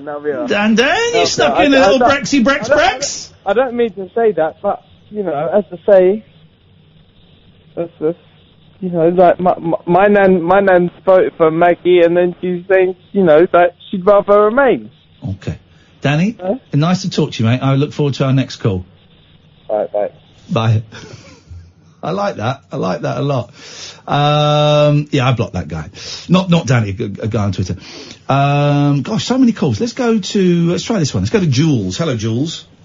Hello, how are you? Very, very well, Jules. We got Pete, Julie, Roger, Nelly, Stephen and Nigel all waiting for us. What have you got? Not that we want to rush you. No, God, no, we don't want to rush you. We've gone from having no calls to being really, really busy, which is great. If you can all wait, I will get to all of you, I promise. Great. You mentioned mobile clubbing. Did the Times really say something about mobile clubbing? No. They talked about silent discos. They did. They put it in the info box, he said. Did they? Mobile clubbing? Raves, mobile clubbing, and roller discos. Mobile clubbing, Oh, I didn't, okay. Mobile clubbing, large groups dancing to their own music in London's public spaces kicked off in the early days of MP3 players. In 2007, 4,000 people sashayed their way around Victoria Station. Oh, I don't know what mobile clubbing is then. Yeah, I went to quite a few of them. Like, the guy who ran it was like, he thought he was a performance artist. He lived in a warehouse in Deptford. I think I've been to that warehouse in Deptford. I genuinely think I have, actually. And you basically had a website, you went to it, and it told you, like, 1754 Victoria Station, and you bought your own music, whether it be CD player or MP3, and you listened to your own thing. It was pretty interesting. So so you all had headphones on? You weren't playing it out of the speaker? No, it was different. It's different to silent disco because everyone bought their own thing. And I remember occasionally you'd try and like swap earbuds with somebody else to hear what they were listening to. And one time this girl was listening, she just had her earphones plugged into a pineapple. I didn't want to distract from what I called about. Hang on. It's an actual pineapple. That's not like some MP3 player that's been we've forgotten about. An actual pineapple. I like her. I'd want to hang out with her. Golly gosh. Yeah, like actual pineapple. Aren't people amazing? Silent. Oh, she couldn't just have it, as I do sometimes when I don't want to be disturbed. I just put my headphones on and put the lead into my pocket. But no, she plugs it into a pineapple. Yeah. Gosh, okay. I called because you took me back to, like, about a decade ago when you said about movies that you've done it to. Yeah, okay. Movies, TV programmes, radio shows that you have done it to. Give us a call. Go on, what have you done it to? I wanted to give you both a guess. Who wants to go first? Well, okay, so it's a movie, right? It's a movie, yeah. It's not a porno movie, is it? No. Okay. So and is the movie, was it current 10 years ago? No. So so you just want us to guess there must have been I'm guessing over 1,000 films made in the history of cinema. Give us a genre. I thought I'd just give you an open guess, but I might as well just... No, don't tell us. Give us the star. I'm guessing Stallone. No, not Stallone. Give us the star. You want to go? Is it like the... Oh, God. Is it Anaconda? Well, was it like something really inappropriate, like The Lion King? Close. It was a snowman. Dirty get. Oh, the cartoon? Yeah, I mean, it was Christmas, and, drinks had been had. Was it the bit where they have the party at the end? Because that is quite rousing. I bet he was doing it when the snowman died. Here's the thing. We talk about things more boring than Rupert the Bear. The snowman is crap. The only good bit about the snowman is... teeth. No. They never showed it on TV. The introduction on the VHS was David Bowie. Yes. David Bowie. That was the only good bit, but the snowman was awful. Yeah, I remember he made out that he was the boy in it. Yeah.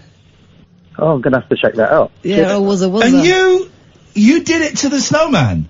It's quite a short film, isn't it? Not alone, but yeah. Okay. All right, Jules. Well, thanks for that. Cheers. Thank you both. Thank you, mate. Bye-bye. Here we go. I enjoyed that. 0344 499 1000. Here we go. You don't see this anymore. This attic's full of memories for me. We spent all our summers by the seaside. And in winter, at home, by the fire. Frost on the window. And snow. Snowballs and making snowmen. One winter I made a really big snowman. He got this scarf for me. You see, he was a real snowman. Why? But why? Now, is that canon? In the world of the snowman... Do we all know it's David Bowie? Is it now accepted? First of all, is Raymond Briggs still alive? Can we ask him, is David Bowie canon in the snowman world? I think he died, didn't he? Let's just check. David Bowie died, yes, definitely. No, Raymond Briggs. Well, there is the snowman... Oh, no, he's still alive. Every snow I'd ever seen. The snow fell steadily all through the night. And when I woke up, the room was filled with light and silence. And I knew then it was to be a magical day. Okay, so there's the Snowman, there's the Snowman 2, and there's Father Christmas. They're all canon, I think. Yeah. They're all canon. But it's so boring. It's that crap drawing that's a little bit shaky. It's a little bit shaky. Yeah. Because they couldn't be bothered to coloured hold it with still. pencils. It's awful. The bit I was always entranced by, it's the first time I ever saw someone going commando, like, live on television. Who did that? The boy, he pulls his jeans on over his bare bum, doesn't he? Hey, Julie! Good evening to you. Oh, that's unusual to speak to you on a day that Martin Kellner isn't on the radio and you're warming up for him. Well, let's get in early. What can we do for you? Go on. I'm phoning up about listening skills. I'm listening. Learning to listen. Because, you're to blame for making me obsessed with boundy. Bow, bow. That's the end. The end has to end. Bow, bow. Oh, does it? Oh, no, I didn't know about that. I was just all about the boundies. And it led me I'm really sorry. I'm really sorry. I have to finish it. Otherwise, it makes me uncomfortable. The bow, bow. Oh, okay. no. I have Well, Go on. So what have you found some that don't end like that? I was just looking for the boundies, but listening to that, and I thought, I know that there's this, and this, and it led me to find out that I'd looked at my phone and realised that I'd been looking for boundies for 2.5 hours. Wow, they're everywhere. Well, you say that, you think they are, but they're not. And the worst one is I had to listen to the whole of the back catalogue of Shaking Stevens, because I was convinced there was a Boundy and a Shaking Stevens song. No, and there isn't. Well, he's deceptive like that. That's his genius. There is, but it's a real deep cut of Shaking Stevens. There is. Hang on. Were you actually listening to Shaking Stevens albums? Yes! Jeez, you got it bad. You got it bad, Julie. I know, really bad. So, but I wanted to kind of thank you in a way, because it kind of made me really intensely focused on finding boundies. Well, this is what we do here, Julie. Is we like to help people. We like to point out life's inconsistencies. Basically, we're giving you the red pill. Is it the red pill that wakes Keanu Reeves up and realises he's living in a wet pod? I can't remember. I just remember Keanu. We are red. Basically, this show is red pilling the British public. But it goes to show that you're saying, like, listening skills, is that you think that you've heard something. Yeah. Like when somebody phoned up and said, you were talking about blah, blah, blah, and you were like, no, we weren't. But you think you've heard something somewhere, and in actual fact, you haven't. There you go. There you are. Well, Julie, thank you for that. If you do find... I tell you what. Yes. This is a very special day. It's a very special day. Hang on a second. That's the wrong one, sorry. Yeah, that's the wrong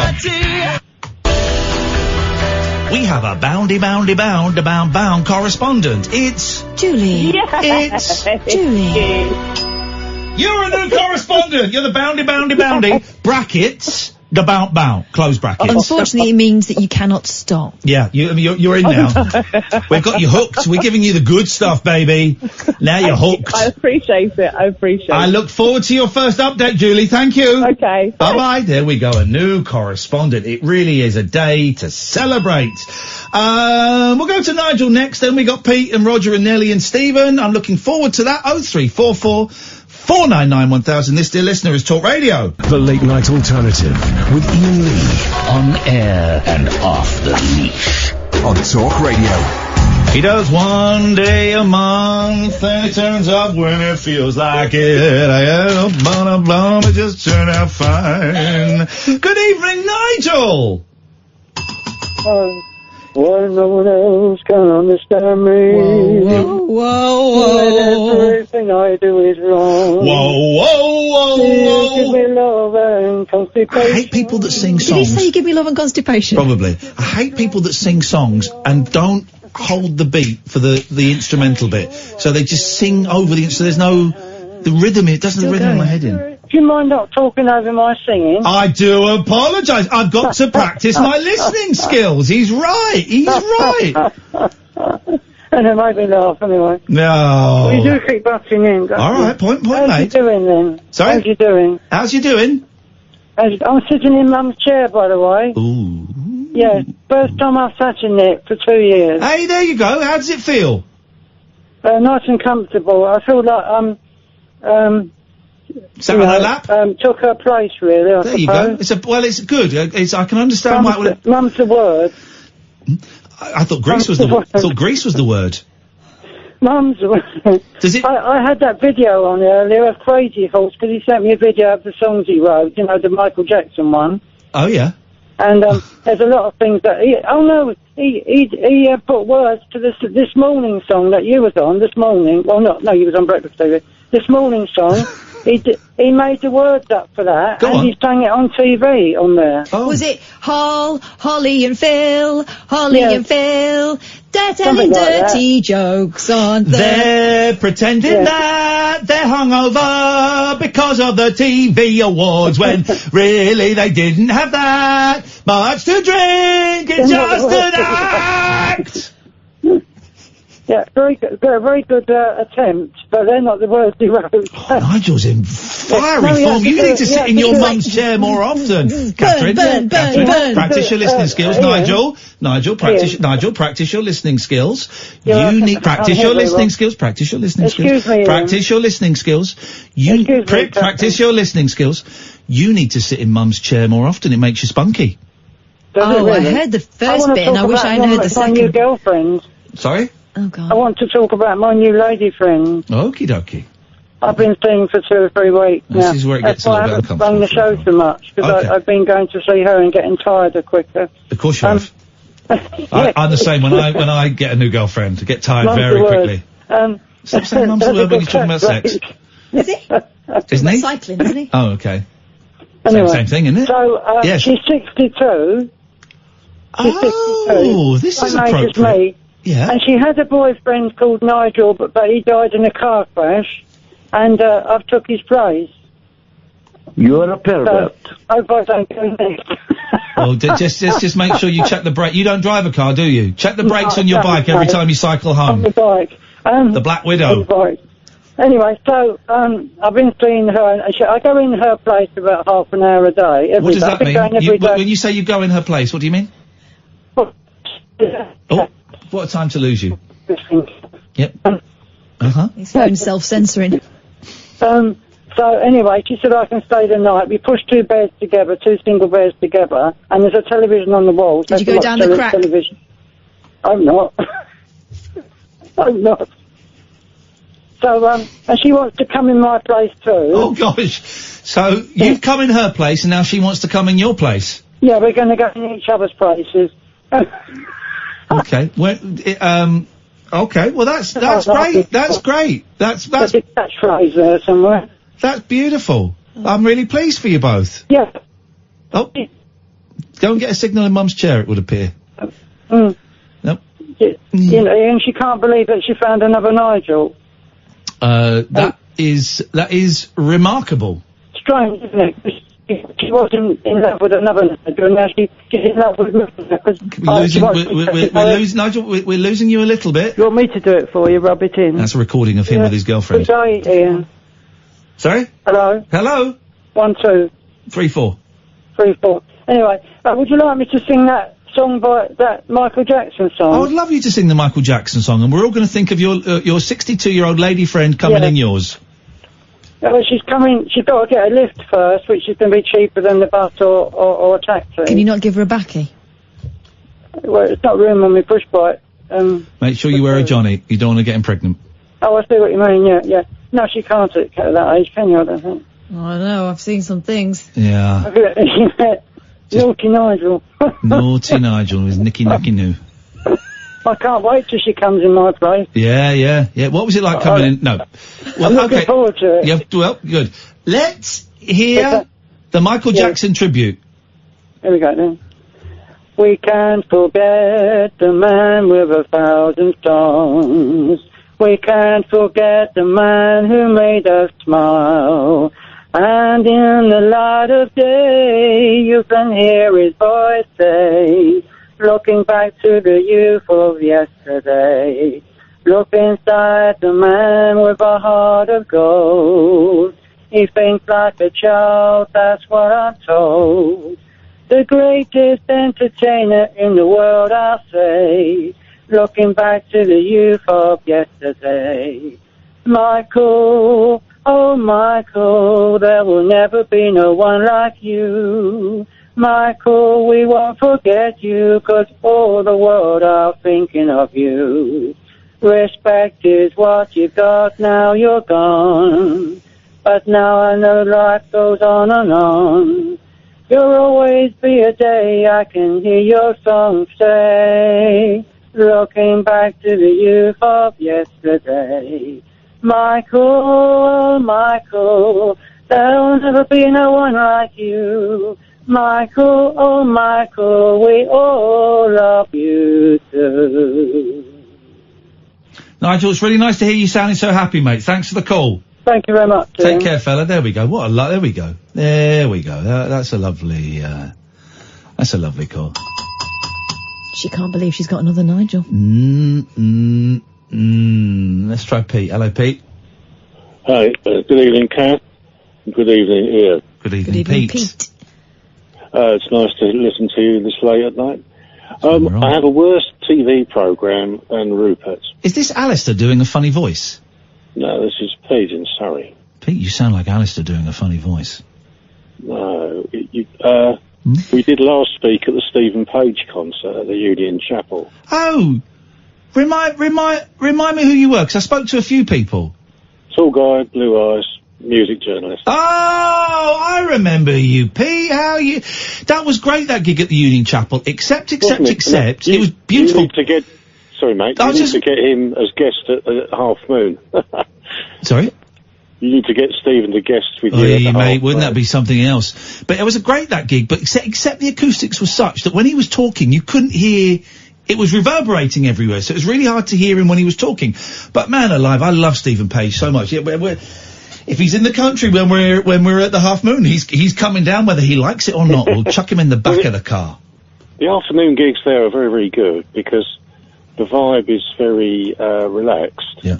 You can get a drink, you can get a bite, and you're correct. It is a wonderful, relaxed setting to sort of catch up with your following and whoever's. Exactly. We are going to have a lot of tickets. Tickets are going to be on sale, I suspect, by the end of the week, maybe even as early tomorrow, guys. It's nice to talk to you, Pete. What have you got for us tonight? The TV show was worse than Rupert. I quite like Rupert. Uh-oh. Because he was an animalist. Or he hung around with foxes, badgers, and Chinese people, stuff like that. But the worst Oh, my God. There we go. Yes. The worst show was Rosie and Jim. Oh. That was the one on the barge. Yeah. It was appalling. And it used to start every episode. It would go, it was a rainy day, so we'll start with that. One rainy day. And then you'd get Rosie and Jim, who looked like they were stoned on this barge. The most exciting thing that happened was like maybe a pigeon would land on the barge and fly off. But you know who wrote Rosie and Jim? I think I've got this right. I'm Googling it because I'm not 100% sure. But I'm pretty sure it was written by Neil Innes. Oh, I'm not sure. I'm pretty sure. I know that Noddy was written by one of the guys who was in a crazy rock band. What? Yeah, he was a American guitarist. But I wanted to mention just quickly, if I may, folks, the headphones, because in the 80s I actually found a Walkman with two sets of headphones connection, so you could. That's the first ever headphones had, because the Japanese invented them, Sony Walkman, and the first model had two sockets for headphones because they thought people would not want to listen to music on their own. They want to listen to it with a friend. So the first model had two sockets, and then they realised, this is stupid. People wanted to listen on their own. You're right, but the double thing was quite romantic, and the track that I really here we go. loved was called Slow Blue by a band called Fashion, who are a lost 80s band with Love Shadow and stuff. But there was a track called Slow Blue, which was the ultimate late night headphone track. And you used to make love to this track? I wish to make no further comment. I'm not Nigel. That's a yes. Well, Pete, let's just see if Pete gets a little bit fruity here. Hang on. Oh. That's it. Is it doing anything for you, Pete? No, you have to wait for the guitar.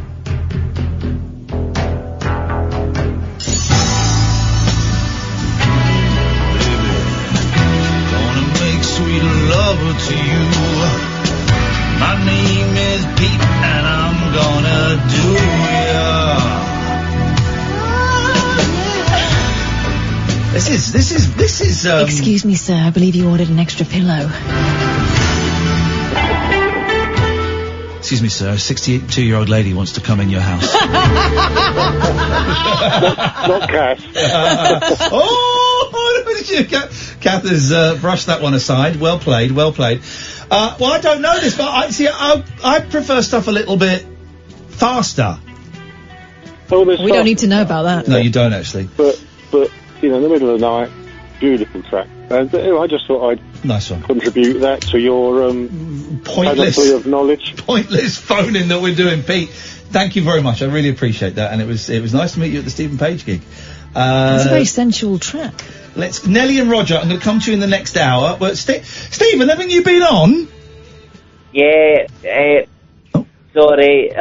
Was wondering if we got a double bubble. If not, I'll phone back tomorrow. Go on, you got 90-second double bubble.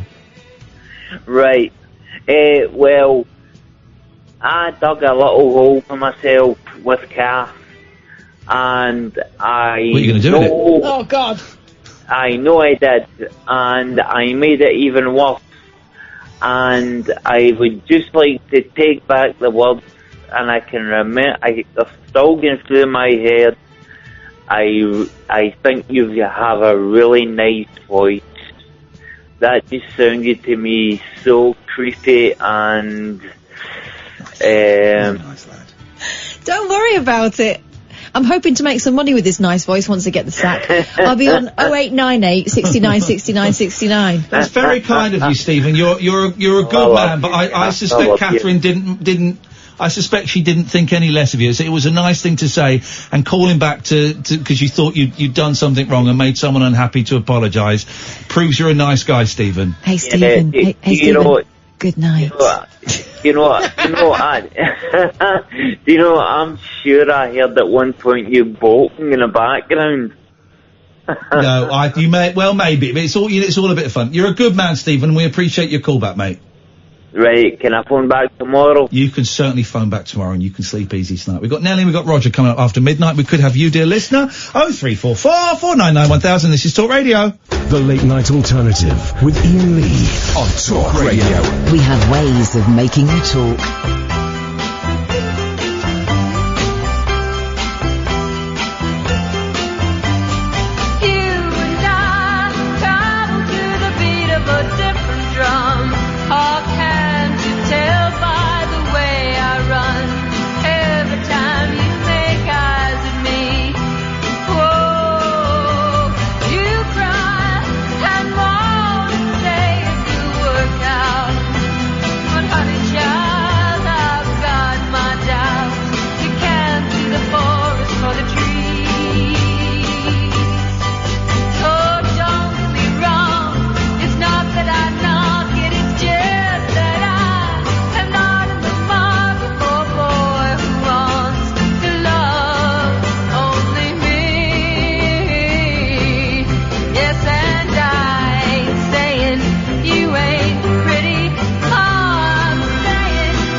They kept pausing there because if I have another window open and... Okay, so I just ordered the Linda Ronstadt autobiography from 2015. There's a document. She's got, Parkinson's, I'm going to say. Or is it motor neurone disease? She has a debility. She can't sing anymore. And I'm not even sure if she can speak anymore. more. Is it Parkinson's? I'm just looking. I think it's Parkinson's. And there's there's 2 documentaries about older, what we used to call heritage artists out that I want to see, but I don't know where you get them from. I want to see the Linda Ronstadt documentary because it looks great and apparently it's amazing. And there's also a film out about David Crosby as well, which I am very, very keen to see. But Linda Ronstadt is that song. That song's written by Mike Nesmith of the Monkees, right? It's a standard, and he wrote it. I might play his version before the show is over tonight because it's such a good song. But that was the hit, Linda Ronstadt, and I'd never heard that before. I didn't realise it was all baroque with that little harpsichord break that was very popular. I'm going to guess that was around 67, I'm going to say. 1967, yeah. A harpsichord was very, very popular in 67. I'm looking at... You get it? You get it? Parkinson's, yeah. Look, you can get her autobiography for a tenner. Oh, yeah, I'll have that. I'm in. I may have found my next obsession. She did a Spanish album, didn't she, at a time when US artists hadn't realised that was a massive marketing win-win-win. Because isn't her dad Mexican? I don't know. Yeah, I don't know. I know very, very little about her. Mexican-German on her father's side. If anybody wants to phone up and educate us on Linda Ronstadt, then you would be a very welcome. I wonder if I've got the Nesmith version of that on my computer, because it's some song. I ain't saying that you ain't pretty. All I'm saying's it's written in such a way. I ain't saying that you ain't pretty. All I'm saying's that I'm not ready for any person, place or thing to try and pull the reins in on me. What a line. I mean, he would have been 21 when he wrote that. It's quite a wise old, I wonder if I've got it. Different drum. It's indulge us, dear listener. Indulge I've got an album at home with her singing with Dolly Parton and I think Emmy Lou. That's an album. Yeah. I might not have the Nesmith version. What is going wrong? Michael Nesmith, best of, Infinite, Lou Salute. It's not on there. What's it called? What's the song called? Different Drum. No, it's not there. It's there. It's not there. Oh, there's a live version. I wonder if,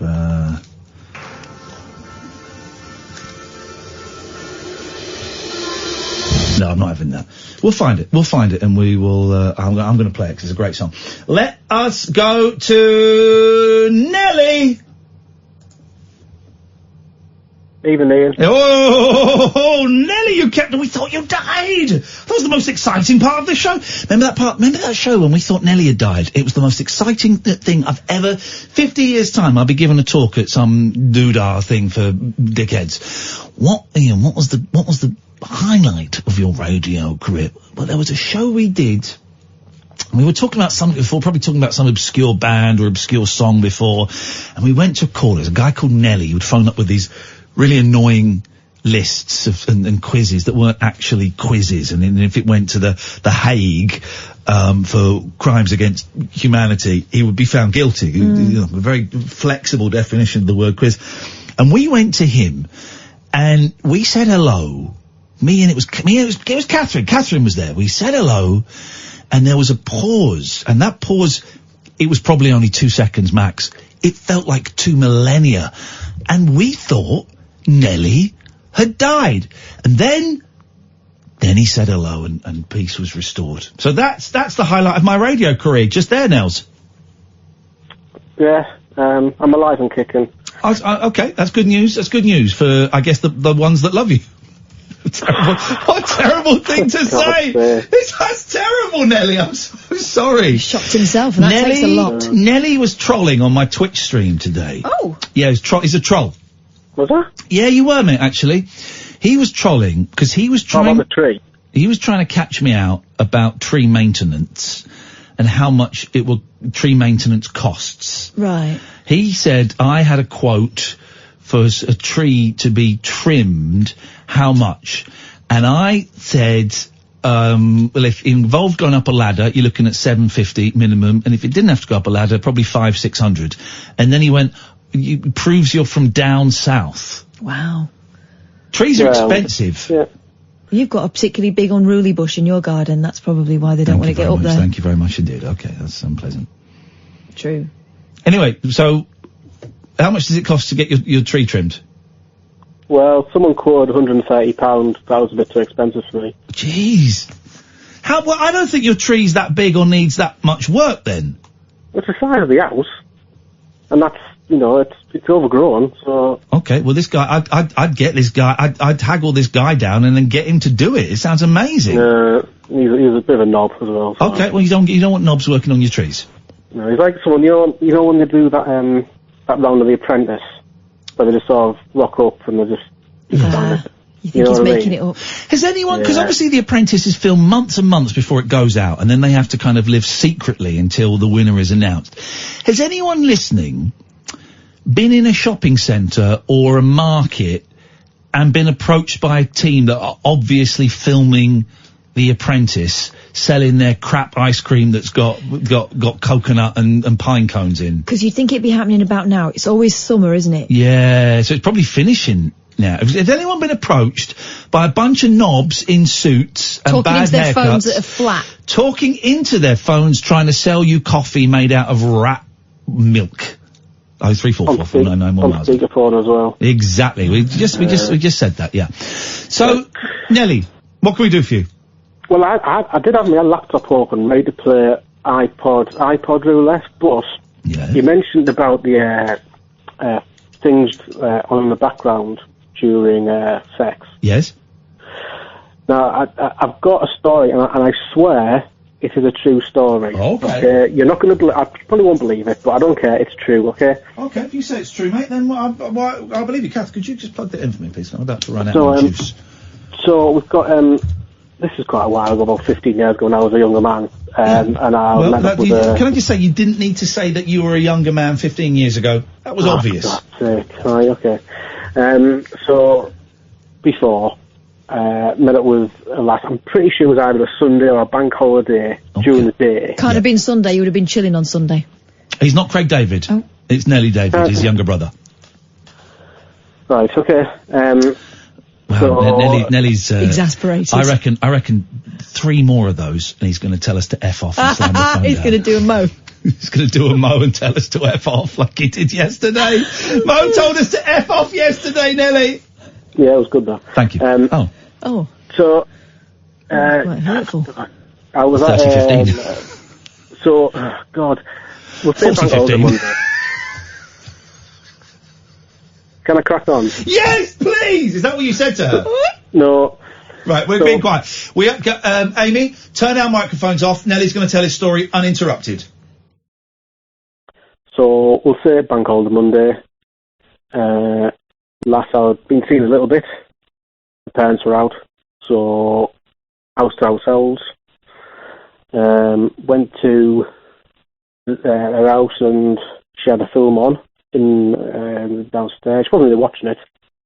And it was Willy Wonka and the Chocolate Factory. So, we sort of started, we were fooling around and things were happening like that. And there was she was in the middle of doing a sex act, shall we say. And the Lumpers came on and they started singing. I've got a perfect puzzle for you. You're not going to believe the punchline. There is a punchline that's going to be worth it. Listen to me. And just in the middle of this sex act, the thing that came on, the Lumpers were singing was, "What do you get when you gobble down sweets?" What do you get when you guzzle down sweets? Eating as much as an elephant eats. Right. Catherine's got a question. Yeah. I thought you were going to get. I thought you were going to get stuck in the chocolate pipe.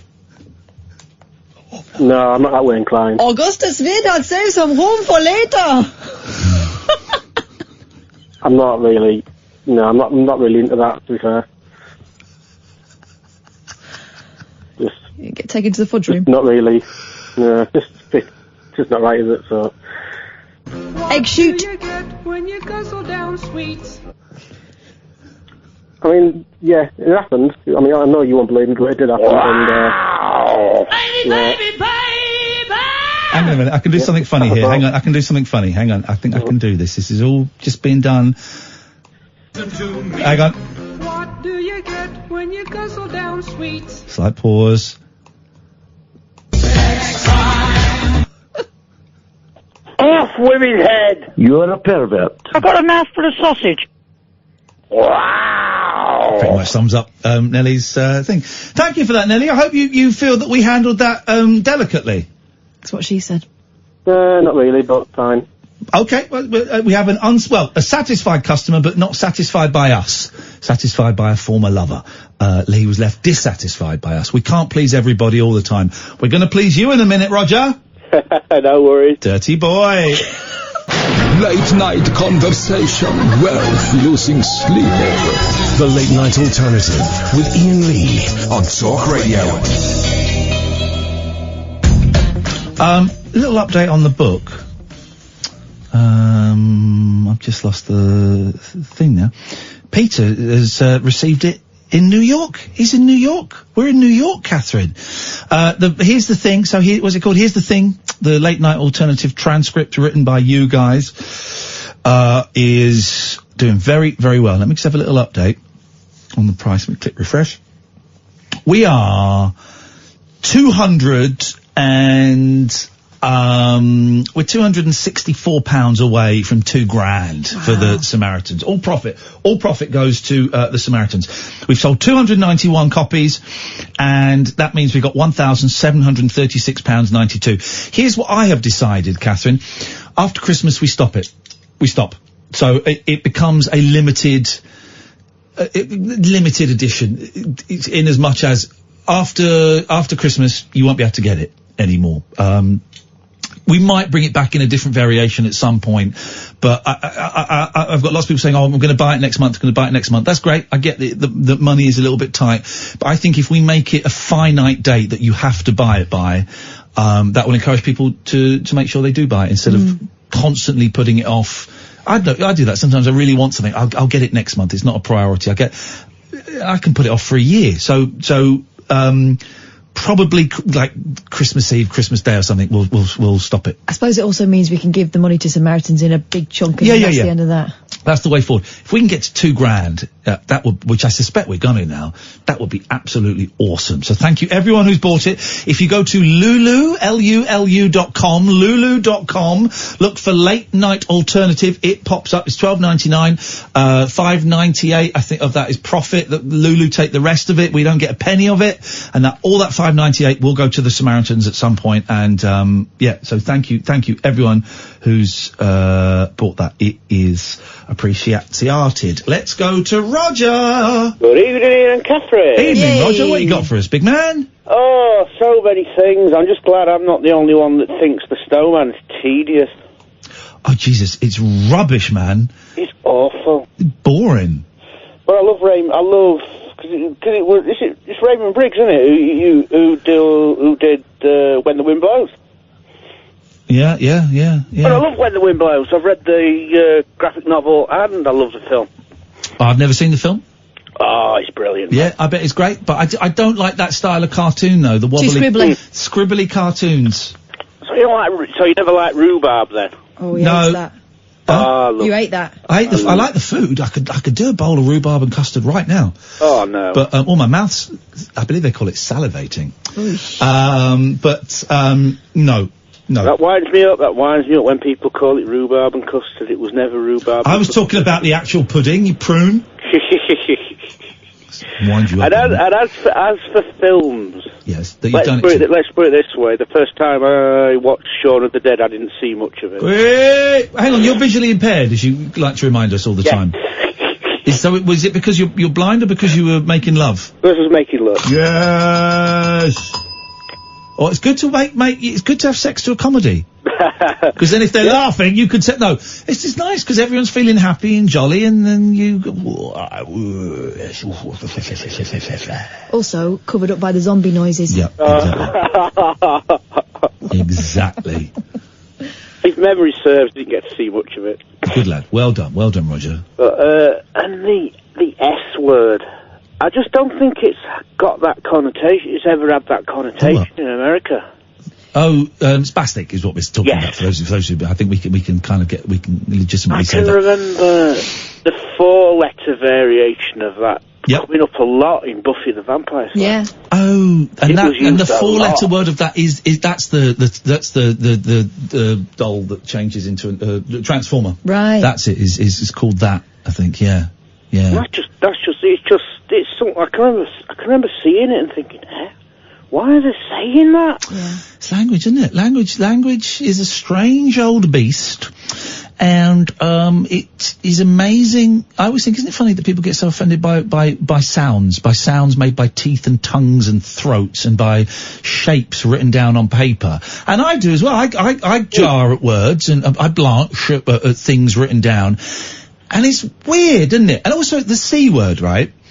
We're not allowed to say what the C word is, but by me saying the C word, you've all now got that 4-letter word in your head. It's a great word to write down, because they're really strong letters. The letters are powerful letters, but you've all got it in your head now, so you might as well just say it. Now, of course you can't, because I'd get the sack. If I said it, I'd get the sack, and probably Kath would get the sack as well for allowing me to say it, right? I wouldn't even risk it with a dump button. Every now and then I'll say the F word to Kath and I'll dump it. Would never do that with the C word, because that's it, game over. One would struggle to get a job anywhere else. But, it's just a noise. It's just a noise. You know. It's just a hard noise from the throat and the teeth. Yeah, well, I just think it's a lot of it's the intent behind the word. It's like when people say that, why can't we say the P word? Britons get shortened to Brits. Why can't we? Why can't it? I don't get offended by the word honky. You know, it's like, okay, all right. Well, you've not suffered years of oppression and it being used to belittle you. Yes, exactly. Well, I think I've mentioned this before. I went to special school for many years until I escaped to mainstream education. Yeah. And if you wanted to hear the most vile, awful descriptions of disabled people, it was between disabled people in a special school. Yeah. We would tell the vile jokes to each other that I wouldn't even repeat on the radio. Yeah, I don't think I'd even tell you in private. But that's a coping mechanism, and that's ownership. That's taking ownership. That's like the words that we women use amongst ourselves to refer to women, right? It's not, and sometimes it's empowering, you know, like when we talk about slut shaming and all that kind of stuff, we're taking that word back and sort of taking the power out of it for other people. In some cases. I mean, there's also, internalised misogyny, and some women are misogynistic without realising, because it's just the environment we've grown up in. But I think it is about taking the power out of it sometimes, isn't it? Yeah, I think, many communities have taken words like queer and the N-word, and it's like, well, they can use those words. A person of colour can use the N-word. Yeah. Here's the thing, here's language. I got pulled up on Twitter because we put a video out where I mentioned people of colour. And some thick idiot went, aha! You called them coloured. No. We don't, them. We don't, you got caught out because you called them coloured. And we're not allowed to call them coloured anymore. So I don't reply to any of those things now. But I saw someone say, well, no, he didn't. He referred to them as persons of colour, which is completely different, and is a phrase that would apparently started in America, and that people of colour are very accepting of, and it is not in any way offensive. And he certainly didn't call them coloured. People. Here's the thing: it's primarily white arseholes who want to go around and say the P word and say the M word and say the D word and the W word, but they're not allowed to because society deems it impolite and offensive, so they lash out at everyone else. And yeah, listen, I know that racism can come from black people and racism can come from Asian people. I get it. But it's mainly, You never see a black person go on Twitter going, well, I want to call a white person this and I'm not allowed. It's always a white person going, well, why can't I use the N-word? Why would you want to? Here's the thing. It comes from people who have never been reduced to a word like that, right? Or by a word like that.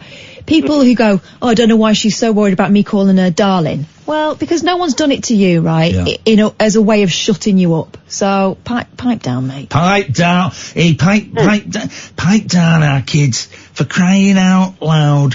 Pipe down. Grandad, if I'm good, will you let me have a dance on coal bunker? I was telling my mum about that the other day. She went, you know, it wasn't a coal bunker by the time they moved there. It was kept where Grandad kept his tools. Oh. She said, but when we used to live in Stock Street before they bulldozed it, she said, I used to sunbathe on the coal bunker. Oh, she did? Yeah. Because she's tiny. She is tiny. Oh, that's disgusting. Like a That. Spiders, a lot of spiders in coal bunkers, I remember, from our coal bunker. We had a coal bunker.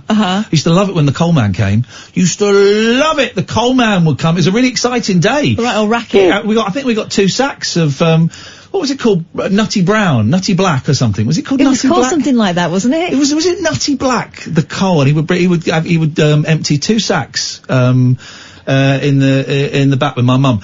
And, Nutty Slack. Nutty Slack. That was it. We'd have 2 sacks of Nutty Slack. You can't say that in America. We'd have that, and I used to love it. I used to love it. Great fun. Roger, anything else? Yeah. Go on then. On the way back on Friday night. Oh yeah, because you came to the studio. I almost got killed. No, not quite. Okay. But I was following everybody onto the tube.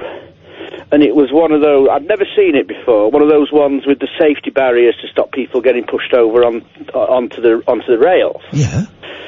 And I was the last one on, because Lee was coming with us, because we were coming in that same direction. Okay, yeah, I was one of the other people that came. I'm looking down. Yeah. I'm looking down to see how big the step is and the gap I've got to step over. Yeah.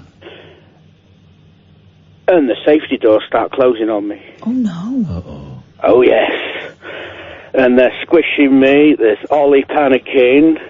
We both grabbed hold of the tube doors to try and get them open. Okay. I ended up having to step back. Yeah.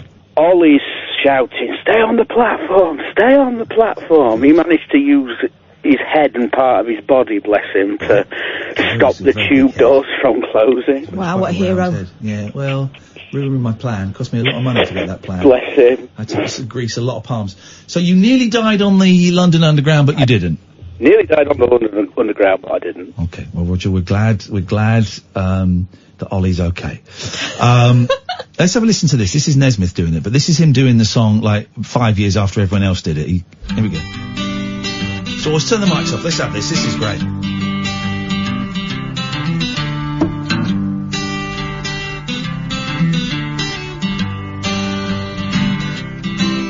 Well, you and I travel to the beat of a different drum.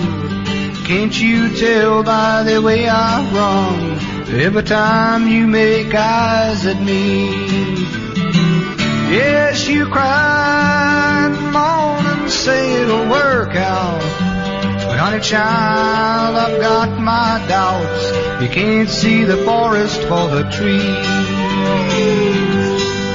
Now don't get me wrong, it's not that I knock it. It's just that I have not any market for a girl who wants to love only me.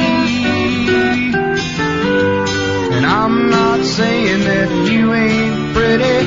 All I'm saying is that I'm not ready for any person, place, or thing to try and pull the reins in on me.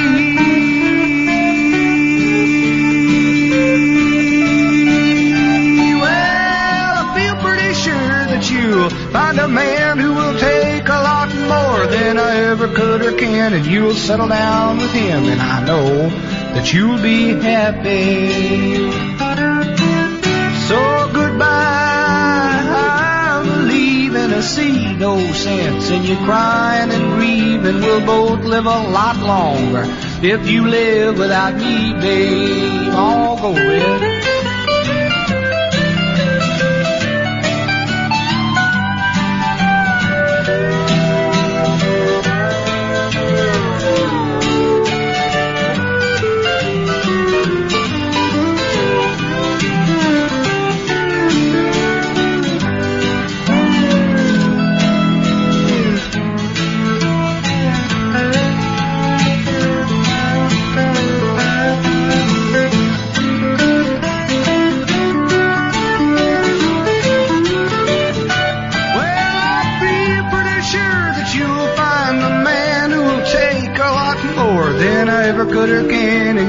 settle down with him, and I know that you'll be happy. So goodbye, I'm a leaving. I see no sense in you crying and grieving. We'll both live a lot longer if you live without me, babe. If you live without me, woman. Ooh, if you live without me. Isn't that great? Isn't that good? That's Red Rhodes on the steel guitar. He's a massive stoner and was a genius on the steel guitar. My record label, apropos very little, is putting out an album of those two live that no one's ever heard before, Cosmic Partners. That's great, isn't it? That's a great song. I need to make you a Nesmith compilation, because there's just some treasures that no one knows about. No one knows. Pablo, stay there. We'll come to you next. 0344. I tell you what, after Pablo, we'll take calls straight to air for a little bit. Let's just see if we can create anything out of that, although we've had some good calls tonight, so nothing may come of it. This is Talk Radio. The Late Night Alternative with Iain Lee on Talk Radio. 03444991000. Sorry? I was hesitating because I remember we're going to do straight to air in a bit, but so don't call in for a second. Let's go to, Pablo first. Evening, Pablo. Hip hip, how do? Yeah, very, very well indeed, my friend. What have you got for us? Well, I've got a bit of a alternate to the whole kind of watching a film whilst Nucky and Canoodling are happening. Okay, here we go. The ultimate. Well, not the ultimate, no, an alternate. Oh, an alternate, or I would say an alternate. Well, that may be my northern accent. Well, I don't know. I think it's one of those words. I only found out recently when you're supposed to use the and the. Didn't know there's a rule. All right, I wasn't familiar with that. Catherine, I thought you taught me the rule, Catherine, didn't you? Is it to do with there being a vowel at the beginning of the word? So it's, I can't remember which way round. The end. Yeah, it's the end. Say the end. It's the end, the building. Yeah. Don't you only use the when it's preceded, after oldie? So it's the No, oldie. not the, not as in biblical the. The oldie Well, you know shoppy. what the and thou is? It's the version. Dick and Fanny. No. Is it not? You know, like toi and tu. Toi? I beg your pardon? In French, informal, the way to address you would be toi or tu. Come on now! Come on now! Catherine! I pulled in with good faith and I'm getting insulted to my T-O-I. face, well, to my Is that- voice. Anyway. Practice your listening skills. You could learn something. Okay, alright, well thank you for that. The and thou is Okay. the informal. But version. the end, the equalizer, the Magnificent Seven. go on. Also, the Iain Lee. Thank you very much indeed, ladies and gentlemen. Go on, Pabs. Yeah, well, no, when we had our firstborn and we're just out of hospital, probably about 4 days out of hospital. When you say firstborn, I think of that hairy monkey child. Oh, thanks, Catherine. Practice your listening skills, Catherine. I did. Is that like that one where they did genetic splicing? I think so, yeah. It was an old television programme. Literally no idea what either of you are talking about. Please get on with the story before I pull out a pistol and shoot everybody. Oh. No, but it was 4 days after the baby was born, and we thought, oh, well, she's sleeping through the night. We'll have her in the Moses basket in our room, and we'll put on a film. And the film that was on that night was Children of Men.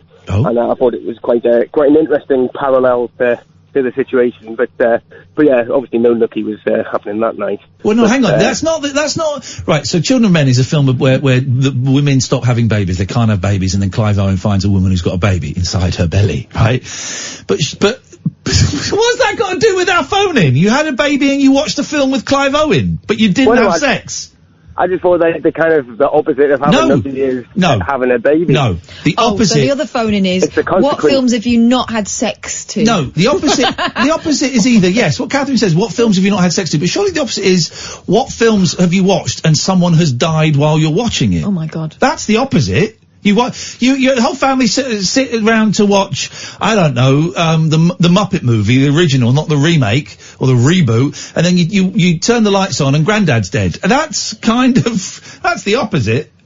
Well, to be fair, the conception and the death of a relative were both the same answer. It's confections of a window cleaner. Thank you very much. That was quite good, actually. I enjoyed that. We'll take calls straight to air for the last 20 minutes.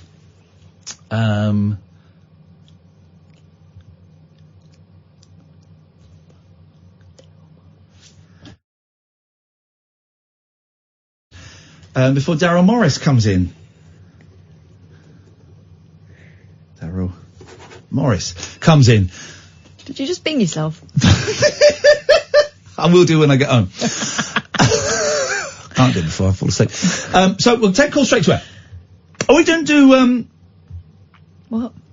how are we going to win the Eurovision? Oh yeah, go on. It's boring. You said it was to do with the Germans. Is it Das Suhrmaschine? Well, I tell you what, 0344 499 1000. There's loads of stuff I've got.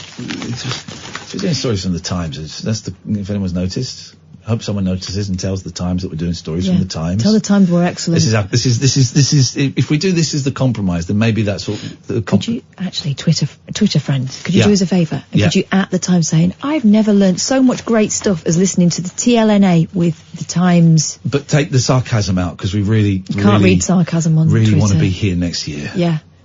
So we're just... Put hashtag I really mean it, most sincerely. Eurovision Song Contest, there's Jay Aston. Jay and Cheryl, I mean. Yeah. Ladies. They were never going to get any crimes done in that gangster get-up. No trousers. There we go. Letting the people decide did not work out, and the UK's Eurovision reputation has sunk to an all-time low. But don't worry, the Germans are here to help. Now, Rainbow George, of course, is apparently going to win the Eurovision 2020, even though he hasn't got any music for his song And he yet. hasn't sent it to Hasn't anyone. sent it to any countries. Hasn't sent it to any countries. Next year, Britain's entry for the European Song Contest will be selected by a record label in Berlin after the BBC decided to scrap the public vote that has led to a string of nil point humiliations. Responsibility for choosing the artist and the song has been handed to BMG. Oh, big label. Yeah. The music company behind hits such as Shotgun by George Ezra. How does that go? I'll be riding shotgun underneath the hot sun. That's Georgie Boy. And the Kylie Minogue album Golden. Mel Ballocks. Gosh. From BBC. Mel Ballocks. I say, didn't see that Are coming. you going to say BBC alongside Mel Ballocks? Mel Ballocks from BBC Studios said he hopes... Oh. You're laughing, but then you're also doing that retching noise you do when you see my cats have sicked up. Mel Ballocks from BBC Studios said he hoped that the new system would mark the start of an exciting new chapter, a delicate way of acknowledging the UK's dismal record in the competition. The bell's gone off. That means we've got a phone call. Let's go to the phones. Line 1, you're on the wireless. Oh, guys. Hello there. Oh, geezer. Hello there. Hello. Just calling to say, I don't know if you're familiar with horror-themed radio programs that are themed on Pablo the again? But Pablo, you ringing up to plug your radio show? And to offend the Cockneys. I thought if I got in quick, I might go. Goodbye, Pablo. Outrageous. Disgusting. Cultural appropriation. Hey, Pete's done a great one. I'm quite liking that at Iain Lee and at Flippin' Kath have added at the Times to their reading material on Talk Radio. It makes me feel I'm actually learning something. That's perfect. Yeah, beautiful. That is... the Times has got 1.3 million followers. They ain't going to see that. They might. Let's retweet it. Despite being one of 5 core nations guaranteed a place in the final. Why are we guaranteed a place in the final? That feels a little shifty to me. That doesn't feel right. Were we part of the founding fathers of Eurovision or something? And also, why are Australia in it? Because it's not Europe. No. It's the satellite. Israel are in it too. Yeah, it was the satellite that it was broadcast from. I do think there are too many countries in it. Goes on for hours, but Anyway. Despite being one of 5 core nations guaranteed a place in the final, the UK... Here's the thing. We won't win and we'll do really badly. We do really badly all the time because we're a joke. People do not like us. We're a joke. We're a joke.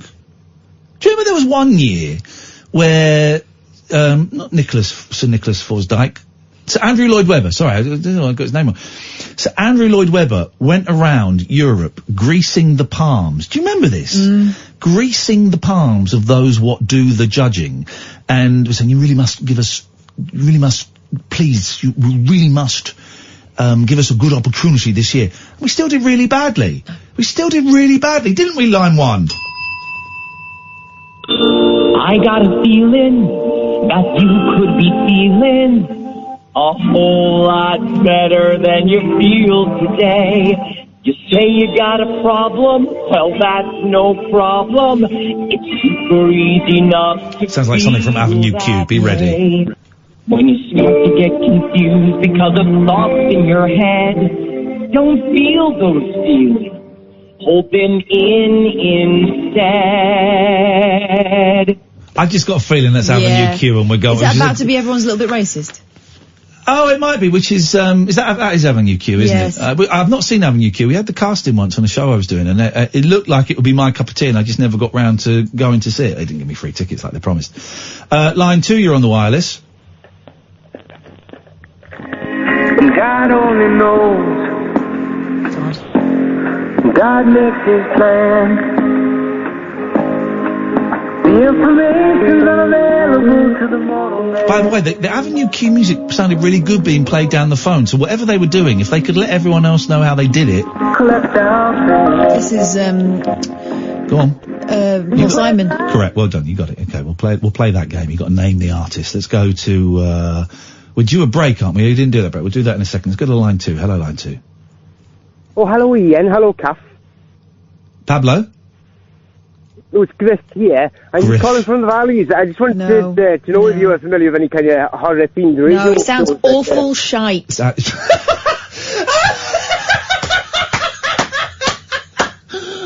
like it when Kat swears. It makes me feel naughty inside. This is Talk Radio.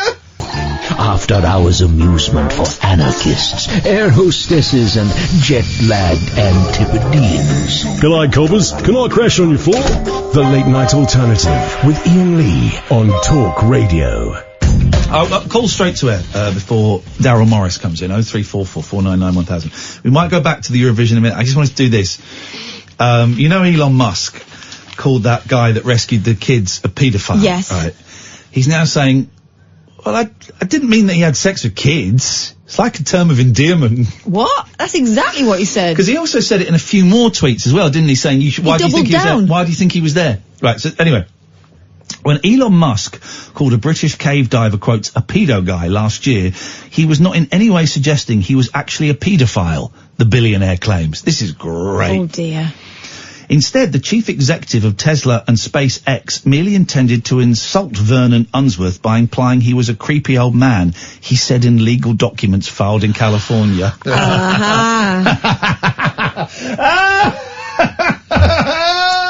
What kind of creepy old man, though, specifically? The one that had sex with kids. Yes, line 2. Do you know who this is playing this? 12-string guitar. It's a 12-string guitar. Is it Nez? No. Although the guy would have played the opening riff on a Monkey song written by Nez. Oh, is it it's your fella... Name it and I stop it. Don't name it, I don't stop it. It's...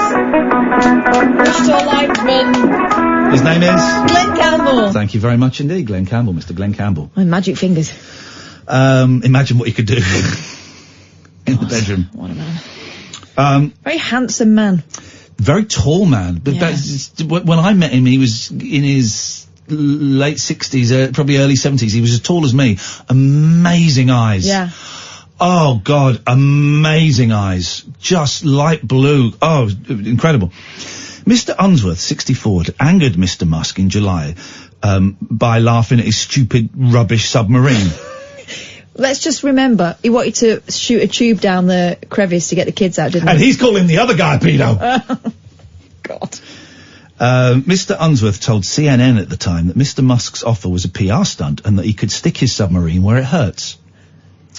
Mr. Musk, 48, hit back on Twitter by calling Mr. Unsworth a pedo guy. Hey, you, pedo guy! Is your problem pedo guy?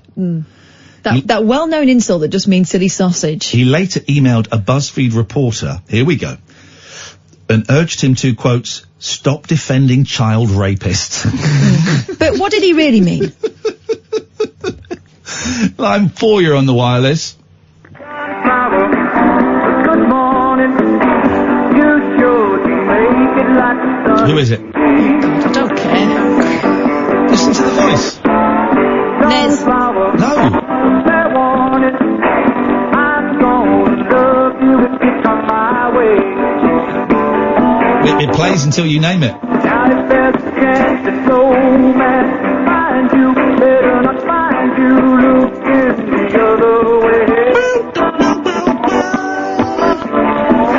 Is it Glenn Campbell again? Thank you very much indeed. It really is that simple. I like Glenn Campbell. We can do this all night. I get a Mr. feeling we Unsworth probably will. sued Mr. Musk in Los Angeles. Line 4, you're on the wireless. Dream of loneliness, control my foolish pride. You appear to found baby. You're the best thing in my life. That sounds rubbish, whatever that is. I've no idea. Terrible. Mr. Unsworth sued Mr. Musk in Los Angeles.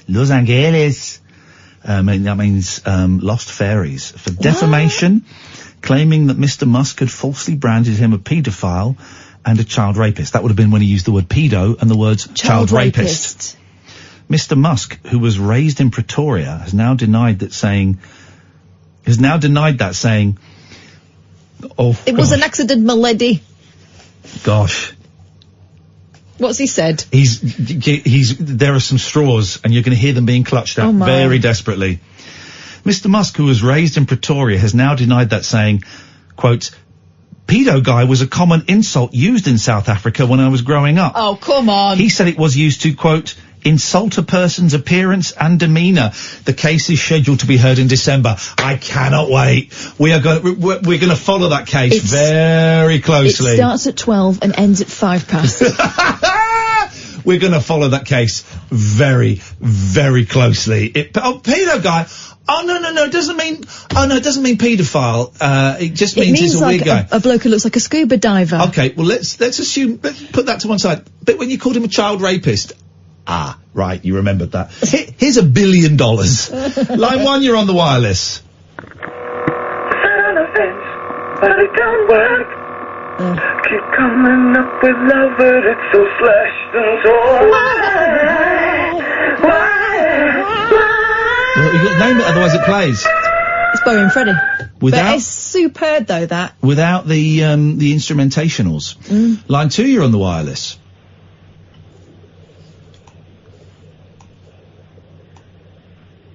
Marcel. Oh, missed the table there. Put the thing on the thing. Careful. I fell down.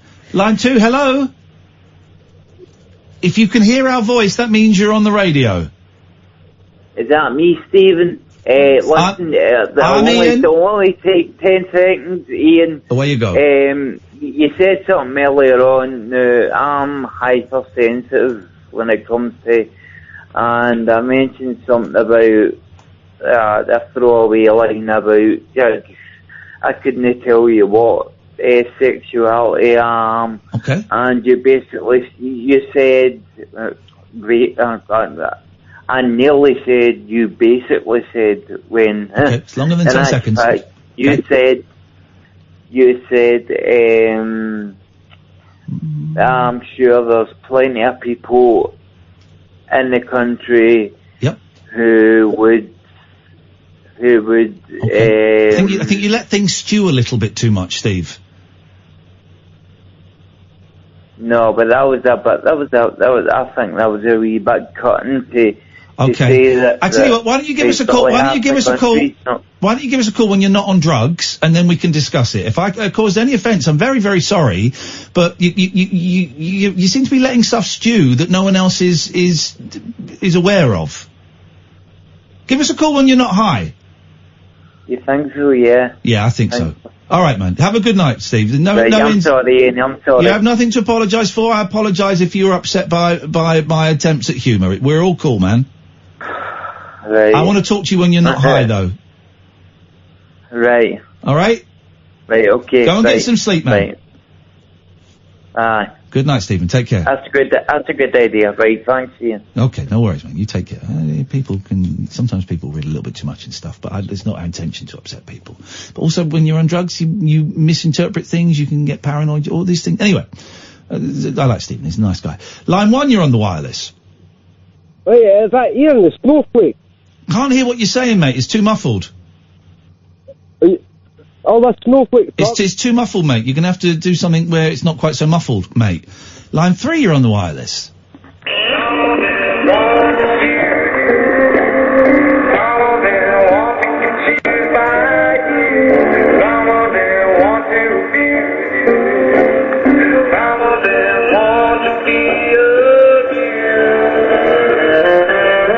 Who is that? It's not Stephen Page, is it? Oh, it's Kevin Fox. Kevin Fox, thank you very much indeed. Well done, well done. It sounded a bit slow there. Yeah. It's a great version. Maybe we'll play that tomorrow. It was hard to hear it in its... I mean, it's beautiful, that. It doesn't sound so good down the phone, Kevin though. Fox, man. What a talent. What a talent. Line 1, you're on the wireless. Can't hear it! Gotta be louder! Oh, and that other call just dropped off, just as we were gonna go to them. The Avenue Q things, that was really good quality for something being played down the phone, and we've not had that for years. So I don't know what, if they can get in touch with us and let us know how they were doing that, we can tell... Puppets, isn't it? Sorry? Puppets. No, dickhead. How they managed to play that down the phone and it sounded so good, because we'll tell everyone how to do it. If you want to send us an email, ian@ianlee.com, either me or Kath get it, and we'll tell everyone. Line 6, you're on the wireless. Hello? If you can hear my voice, you're on the radio. No? You don't fancy it? Nope, they've gone. They didn't fancy it. That's a shame. That's a shame. Sometimes people phone up just to see if it really is straight to air. Some people don't believe that it is straight to air. I did that as a kid sometimes. Really? Yeah, if you'd hear, them give out a phone number on the telly. Yeah. You have a little try and see if it works. Hello, line 1, you're on the wireless. All I'm saying is, if I want to use the P word, I'll use the P word. Go on then.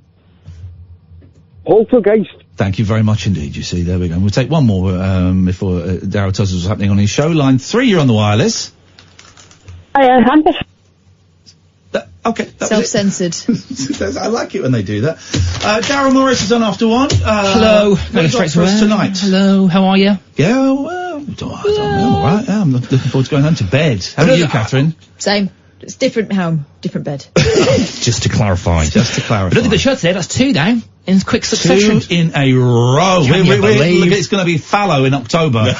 We're banking them all up so the rest of the year we can take it easy. Yeah, I'm all in. Yes. Yeah, I'm all in. On the way then after 1 o'clock we're going to hear how space is in chaos. It's carnage out there, apparently, literal carnage, because a lot of these satellites keep nearly clashing. Gosh. And there's too much debris, so there's a guy that's calling for regulation. We're going to speak to him. And also we're going to hear from Marine A. Do you remember Marine A? No. He was the first soldier convicted of murder since the Second World War. He's written a book, an amazing story. We'll speak to him in a little bit. That's all on Talk Radio. We're back tonight at 10. Ta-ta! This is Talk Radio.